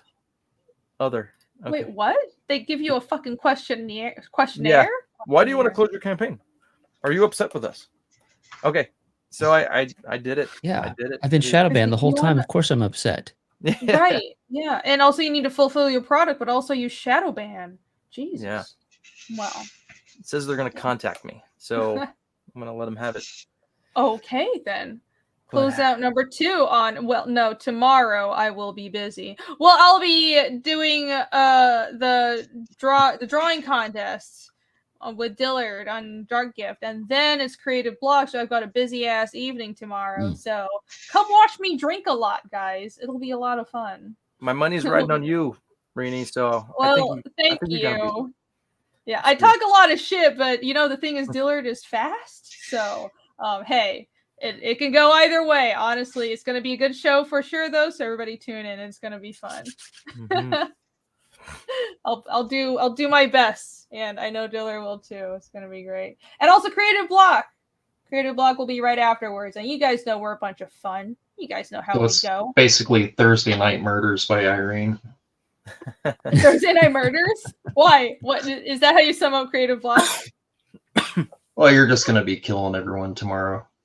Oh right. yeah, that's totally One what way I'm or gonna the do, other. right? One way Yeah. or the other, right? If not with any actual skill, I'll just be screaming and making everybody bleed from their ears. That's what I'll do. They Yeah. won't be able to draw. No, I'm just gonna scream the whole time, and that'll be my secret weapon. I finally figured it out. That's how I'm going to win. I'm gonna be What's the busy Creative tomorrow, Block topic? so I'll have to miss I out, know, I- unfortunately. No, what a Mm. pity. Oh, so sad. Mm. Well, if only you could be there. I'll make sure to DM you the replay and pester you until you watch. No, that's kind of weird. I'm not going to do that. That's strange. I'm going to. Here we go. Here's a shot, I promise. Cheers, everybody. Thank you, everybody. That's back Shadow Sentry. That was quite a bit. How many backers was that? That We was started out at 277, 22. I think. Oh Nice. wow. Yeah. Yeah. I That's think so. awesome, man. Yeah. Thank you guys so much. That was an 27 awesome minutes. closeout. Thank you very much. You guys are great. Appreciate it. And because this campaign is totally closed now and is not up anymore, you can't back it. Be sure to follow Eric on Twitter, Eric Nineltowski, and your personal website was what? What was it? again? EricNineltowskiArt.com. Cool. Yep. And I do have a store on there, but it's like it's a Square store. So all my stuff is on that, and I don't have to worry about all the, taking care of that myself. So, Right. but you can get stuff on there. There are a few. So I've got magnets, I've got mugs, I've got posters of Shadow Sentry on there, but that's about it. Oh, and Awesome. mouse pads. If you guys want a cool mouse pad, you can get one of these. Boom, boom, boom. Hold on, let me full screen you. That actually looks really This is awesome. the wraparound cover, the Cable #1 homage by ARTSHOW. Mhm. So Yeah, there you go. nice. Get some of that. What is the URL again? Let me pull it up. EricNineltowskiArt.com. And so there's commissions, links, there's links. Store is what would take you to the Square store. And then the gallery would take you to DeviantArt. Oh, that's a good idea. And Eric is now available for lettering as well, right, Eric? Yeah. Yeah, apparently. My rates All right. are lower than Hey, now, no, you let it for yourself, it's free. right. Yeah, no, I'm not taking any lettering gigs. Trust Yes. me. I'll stick to the drawing. We need to break the monopoly. Have Eric That's what break Eric's monopoly. We must Eric support versus this. Eric. I remember back in Eric versus 2014, I did it once for Liefeld. I inked, and I was like, I'm never inking anyone again. I'm like, 2024, still inking people. Yeah. Sometimes we need this thing called money. It's just it's a necessity. True. Happens. Yeah.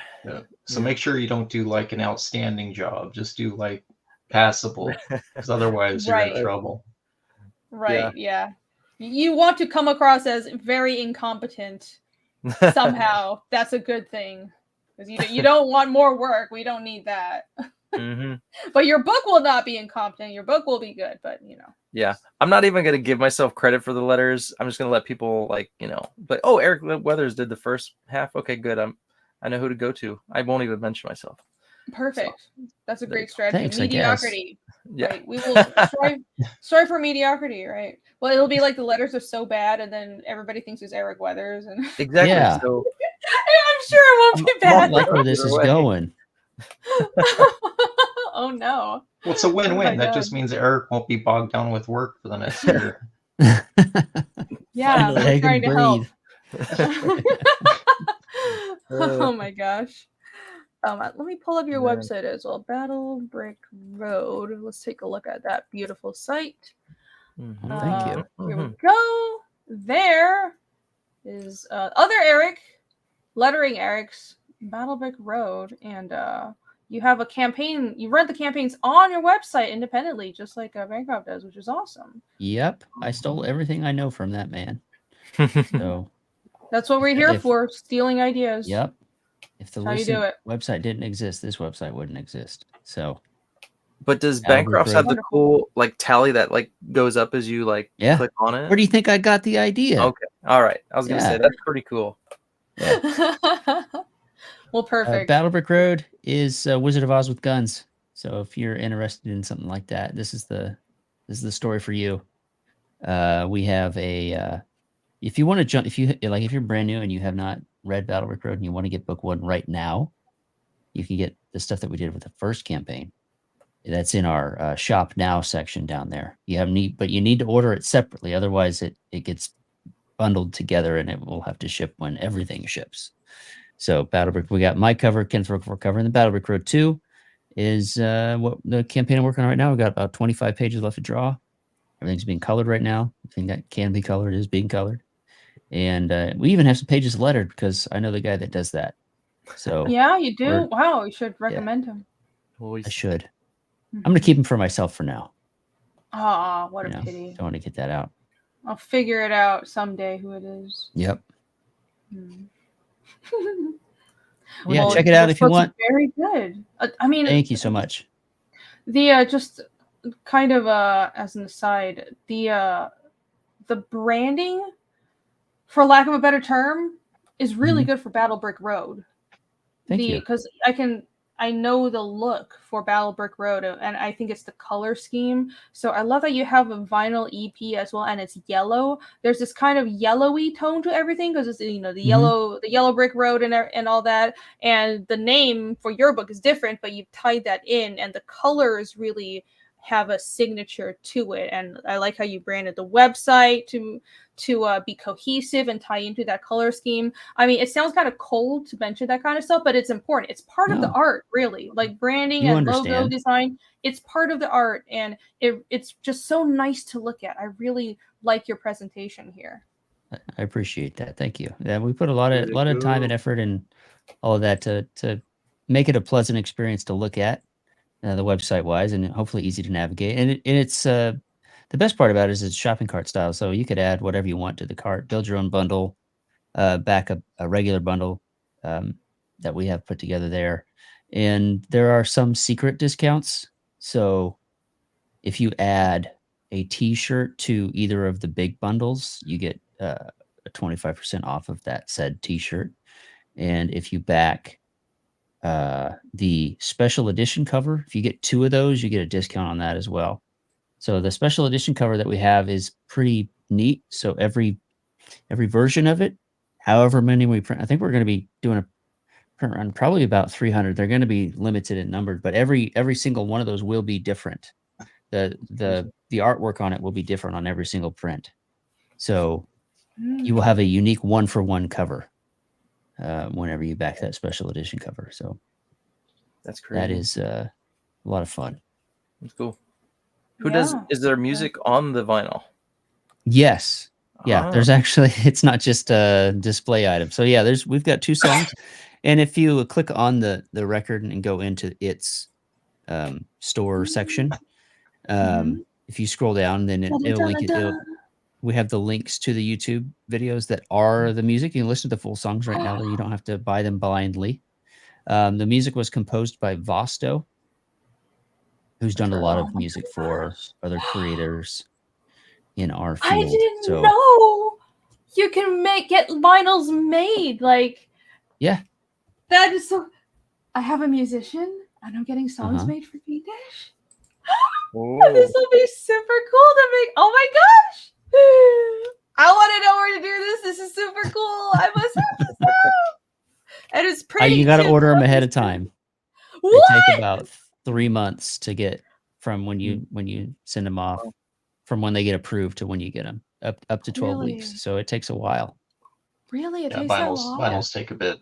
Yeah. Yep. Oh, I didn't know that. Well, yeah. They actually, I just found out Oh, there's a I know. vinyl pressing plant like an hour and a half away from me, but their minimum order is 1,000. I'm like, I'm not ordering 1,000. Oh, So yeah, that's a I lot. had to go elsewhere. But you found a place that could do small orders? Yeah, their minimum order was 100, and I'll probably be getting probably 300. We'll see how the campaign shakes out. Because we're that's going to run when awesome. we get closer to print, like when the book's drawn and colored and we're ready to start to tally the final numbers. We'll put it on Indiegogo, Kickstarter, Fund My Comic. We'll get all the folks that can get in to get them in, and then we'll sort of do our final order of everything. So, but we're going to be ordering the records like, this probably hopefully before next week or two. I'm finalizing the jacket design right now, and then the label on the center vinyl as well. Once that's done, then those will be off to press, I guess. Super cool. That's Hell right. yeah. I think that's absolutely awesome. Oh my gosh. Yeah, I'm totally gonna not pick your brain about this and pester you and figure out how to do this. So 2 original songs by Yngwie Malmsteen, right? Yngwie Malmsteen, yep. It's Yes. it's just a 23-minute epic on each side. Perfect. Now the Listen, music is actually that's really so cool. It's synthwave. It's got a real Blade Runner vibe to it. And their theme songs, a theme song for Scarecrow, a theme song for Tin Man, and That's cool. we'll hopefully be doing more in the future. No, I love that. I think I'm sure a lot of artists do this. We all have a playlist for when we're working on certain jobs and like our own comic, right? And that's what prompted me to get music made for Fiendish. So it's something that I'm working on. I did some like shitty sample bash songs, which by the way, they're on my YouTube. Go look. They suck, but I tried. It's just such a natural thing to think, well, you're reading a comic. What about the audio element? It's almost natural to want a theme song or a soundtrack to listen to, and if it's on loop, because comics you kind of pace it yourself, but if something that's like a really long track or it can loop just the mood of the comic in audio form, that would go really well with a comic campaign. And it's awesome that you're doing that here. Oh, I know Allie will like that too because she likes vinyls. But yeah, I think I'm surprised more people haven't been doing this. I like it a lot. Yeah, it's pretty cool. Yeah, I want to do more of it, but there's definitely a cost. It's cost prohibitive. You gotta push some numbers on it to make it viable. But depending on where you get impressed too, because those low print runs aren't too bad. You just want to make sure you price everything right. So yeah, I guess technically you don't have to go the vinyl route. It'd probably be cheaper if you just want to do like CDs or whatever, or even digital downloads. I support a lot of artists on Bandcamp, a lot of indie bands. A lot of them do cassettes and stuff too. It's not just vinyls are cool though. Vinyls is cool because the big art. Really, you're buying it for that artwork because it has really cool, a nice it's a display thing. There. Exactly. Yeah. You display it in your living room and stuff like that. Yeah, I got a ton of records. I don't even listen to them. I just get them because I really love the covers. I usually, a lot of times, I'll just grab the MP3 album too, or sometimes, Yeah. Well, plus, my comic is. Oh, go ahead. Sorry. I was going to say, I encourage you to do if you need to buy a record player, produce a record, and then you got a business expense that you can put on your taxes. Oh yeah, sure. I'll be like, you're an artist. Why is a record player like? Well, you see these records I produced. Yeah. Iris is gonna have a lot of questions for me. Well, a cassette tape, that would be interesting. But yeah, that looks really awesome. Everyone check Thank this you. out. battlebrickroad.com. Shelby, do you have anything to share? Well, I finished a piece for Eric Weathers for is it Oh, the, it's on is the the book on there, Eric? Yeah. Yeah, you can actually see it if you scroll down and then click on the image of the scarecrow in the on fire in the field. Go up a little bit. Right there. This one? Yep. The print that's the collection. one. Yeah. Yeah. So Oh. this is one of the prints. It should be in there. Scroll down a little bit more, and you will see Shelby's piece right there. Nice. That's it, right? Yep. You missed it. What? Yeah, I Right colored there. it You can too. click on it. Oh, that? It'll blow up. Yeah. Super Okay, cool. So we this go. is the this will be in the 11 by 7. So we're doing an 11 by 17 pull out poster book, and That's right. there's 10 pieces, and this is Shelby's wonderful piece of Thea and the the Watcher of the East in our versions of the Munchkins. Yeah, you did a bang up job. People asked me, they were like, "Hey, you did a piece?" I was like, "Yeah, I drew and colored this."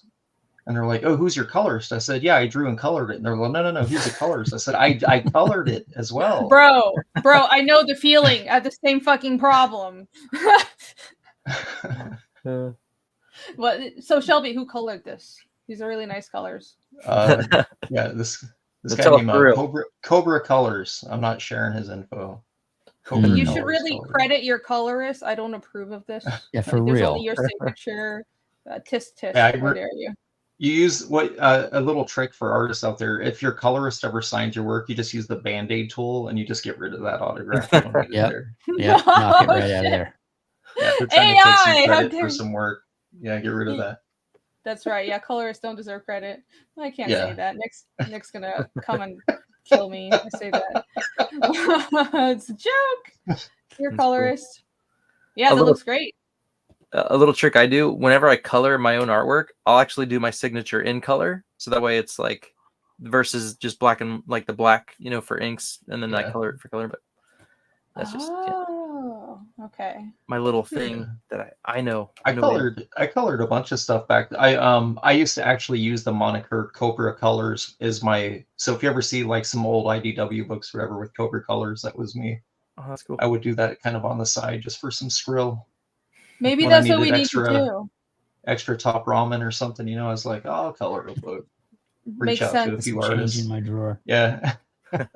That's how they teach you to make different whole portfolios for different disciplines, and maybe that's what we need to do for coloring, because it's like I think some people it's unbelievable to some publishers or just anybody that you can draw and also color. So just use a different name and say, oh, my colorist is this other person with a made up name, but the email still goes to you, so you're still hired. Right. Yeah.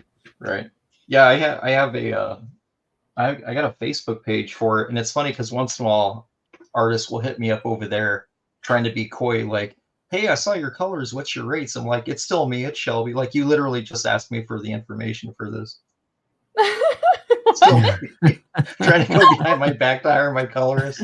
What? That's funny. Yeah.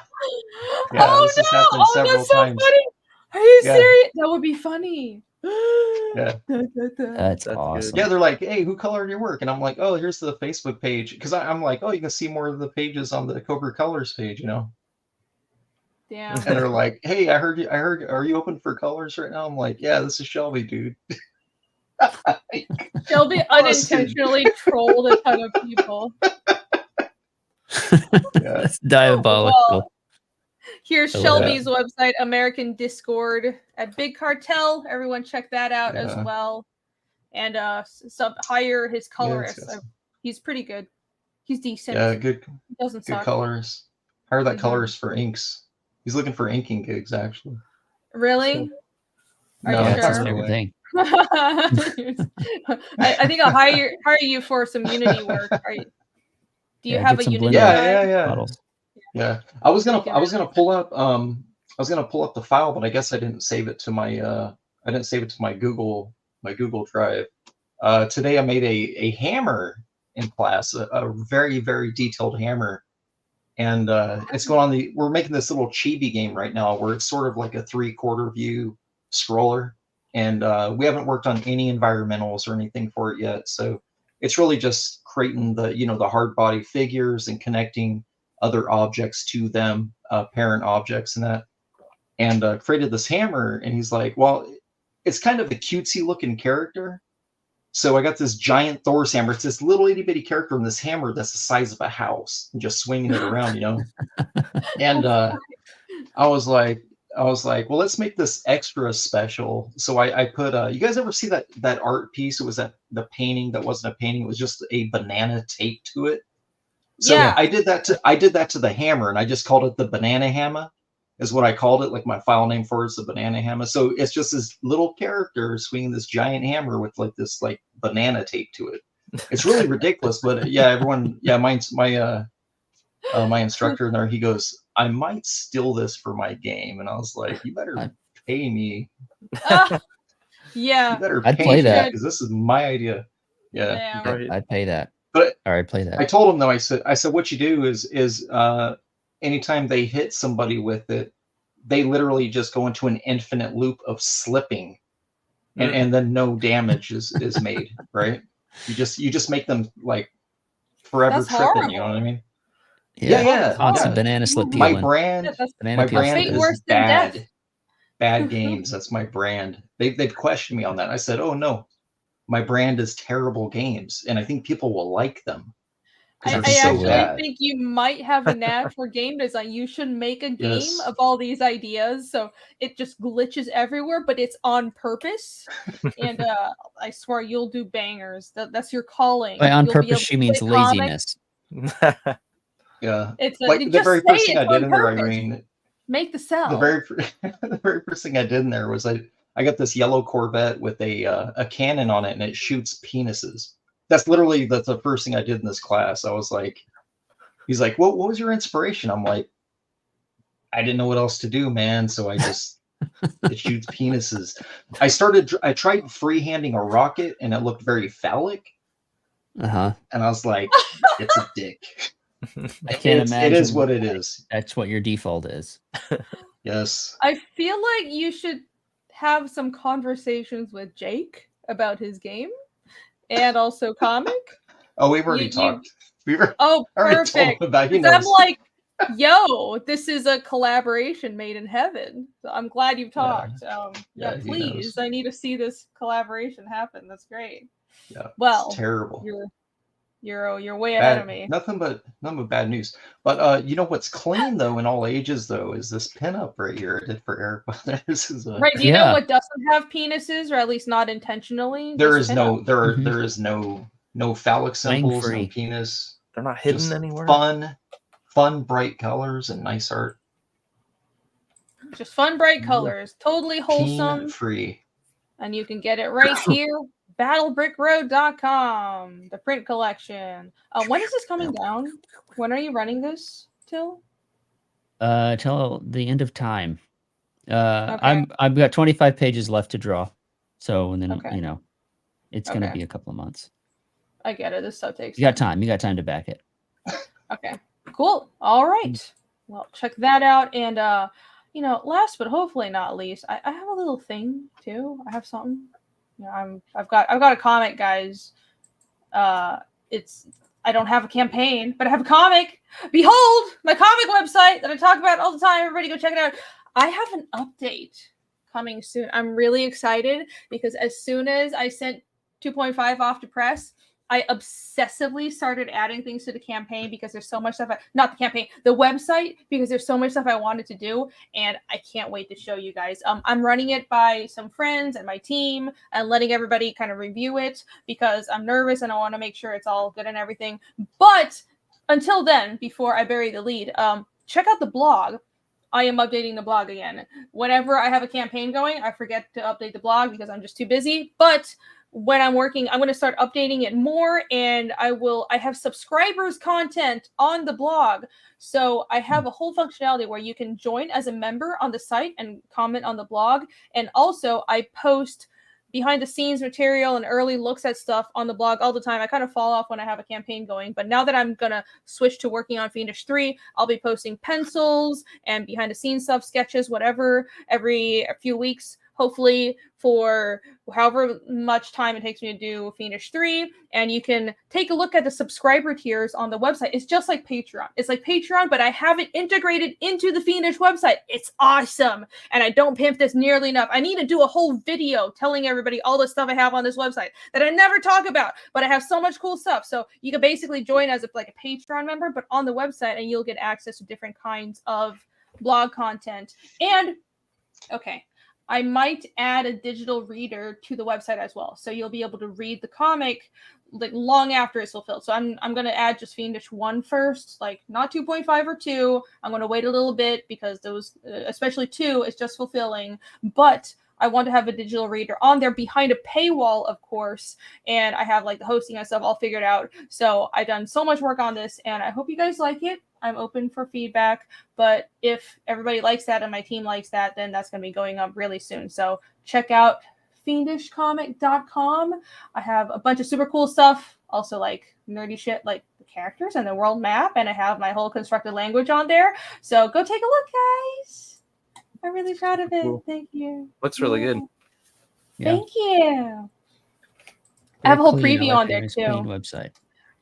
Thank you. Thank you. I also have, I'm very proud of this as well. Let me shout this out one last time. I have a cover guide. So, and as far as I know, I might be full of myself, but I haven't seen other people do this. And this has worked very well for me. I've been able to just point everybody to the cover guide for Fiendish, and people seem to appreciate it because these are all the variants. I have on the left is always the permanent cover. So on the left is a permanent cover because after the campaigns, I make a permanent cover because my campaign covers are campaign exclusive. And then I have my 24-hour covers that are black and white ones. And then everything to the right are like the variants and stuff. And here is the same for Fiendish 2. This is the permanent cover. And this is the 24-hour one. And these are the campaign covers. And if you click through them, there's the descriptions and the credits for all of them as well. So here you go. Here's the Boob Dan cover, yada, yada. And 2.5, I'll update that with the permanent cover soon. So yeah, this has been very useful, I think, and you can check that out. Noise. Yeah. And then, and thank you to, oh, go ahead. So the 24-hour cover, people really can't get anymore, but you're just like showing it, like this is what I did. Yeah, this isn't a purchasing thing. This is just so you know what cover you have and what edition it is. So it's here I have like some for this cover. I have 2 editions because I did want 2 print runs so far. So I kind of have the details on here, but it's the same cover. It's just there's slight differences because some people are collectors, and I want to. It's hard to know what edition of the book you have, and is it how is it a campaign thing? I say my campaign covers are campaign exclusive, but not everybody watches my YouTube videos. So if it's on the website, it's more clear. So everybody knows this is the permanent market cover. This is not on the launch campaigns. It's just printed afterwards. And I want to have like all the editions and stuff very clear. For example, these 2 look the same, but this is actually the battle damage cover. So I have a little note because Fiendish 1, I had a misprint. I got a bunch of covers with damage on the bottom corner. So I was selling those for a discount. So if you bought, it was a battle damage campaign. It was in the name, but there's technically a variant that has like a whole dent over here. So if you have that cover, you know what version you have. And this was the campaign main cover that wasn't damaged. So there you go. This is just a guide for everybody to know what version of the book you have. And especially after I start. Once you get like 10 issues in, it's like, if people want to go back and be like, what the hell do I have again? Right, exactly. And it's especially I'm thinking of doing trade paperbacks and collections. So this is also a nice shortcut for people to go and just look at the project overview because it's 10 books. Like this is going to be a lot of books when it's done. So it's a nice overview of the whole project, and it's broken down very clearly by chapter. So you can keep track of exactly like what the reading order is and everything. I just think it would be useful for people. So I dig it. Yep. Cool. Oh, thank you. Okay. So well, that is it for me. Thank you guys so much for joining me today. And thank you for backing Eric's book in Heck support of Shadow Sentry. Congratulations, Take a Eric. look. Thank you, man. And Thanks for Eric. hanging out. Oh, Oh, there it is. He had just hearts. hearts. How'd you do that? Aw, How'd you do that? that was so sweet. It's not Built it happening in the again. Matrix. Mine doesn't do that. What? He has celebrations though. He has, Man. fireworks. I do. It's I want to be cool like that. magic. I'm not doing it. It's not. It's not doing that Does one. it read your? Is it like something where it Or, like, reads your hand surf- signals Yeah, or whatever? it reads my Oh. not my gang signs. It's not picking these Apparently ones it up doesn't. though. My hands are too No. white. There it is. You need to be more Woo! gangstery. Oh yeah. Yeah. That's kind of cool. I haven't seen anybody have that before. Fancy That's cool. schmancy. Well, I don't have anything fancy like that, but thank you guys. I'll just do a normal heart. I appreciate you. Join me No worries. tomorrow. I'll be on Dark Gifts channel. I think it's 7 p.m. or something. Come watch a lot of shit talking happen. And Creative Blog is at 10 o'clock Eastern as usual with the dudes. And I don't know whose channel is on. I think it's Phil's. So be there. We're going to be talking about storytelling and all the usual fun topics, storytelling and comics and all that kind of good stuff. So, and after that, of course, Sunday draw streams. Yes, late Sunday, I'll do a draw stream. And until then, thank you guys again. And go follow you. all these lovely gentlemen. Give everybody follow and hit like as well Yeah. for this stream. It'll help a lot. And I'll see you next time. Bye. Peace. Bye-bye. Outro.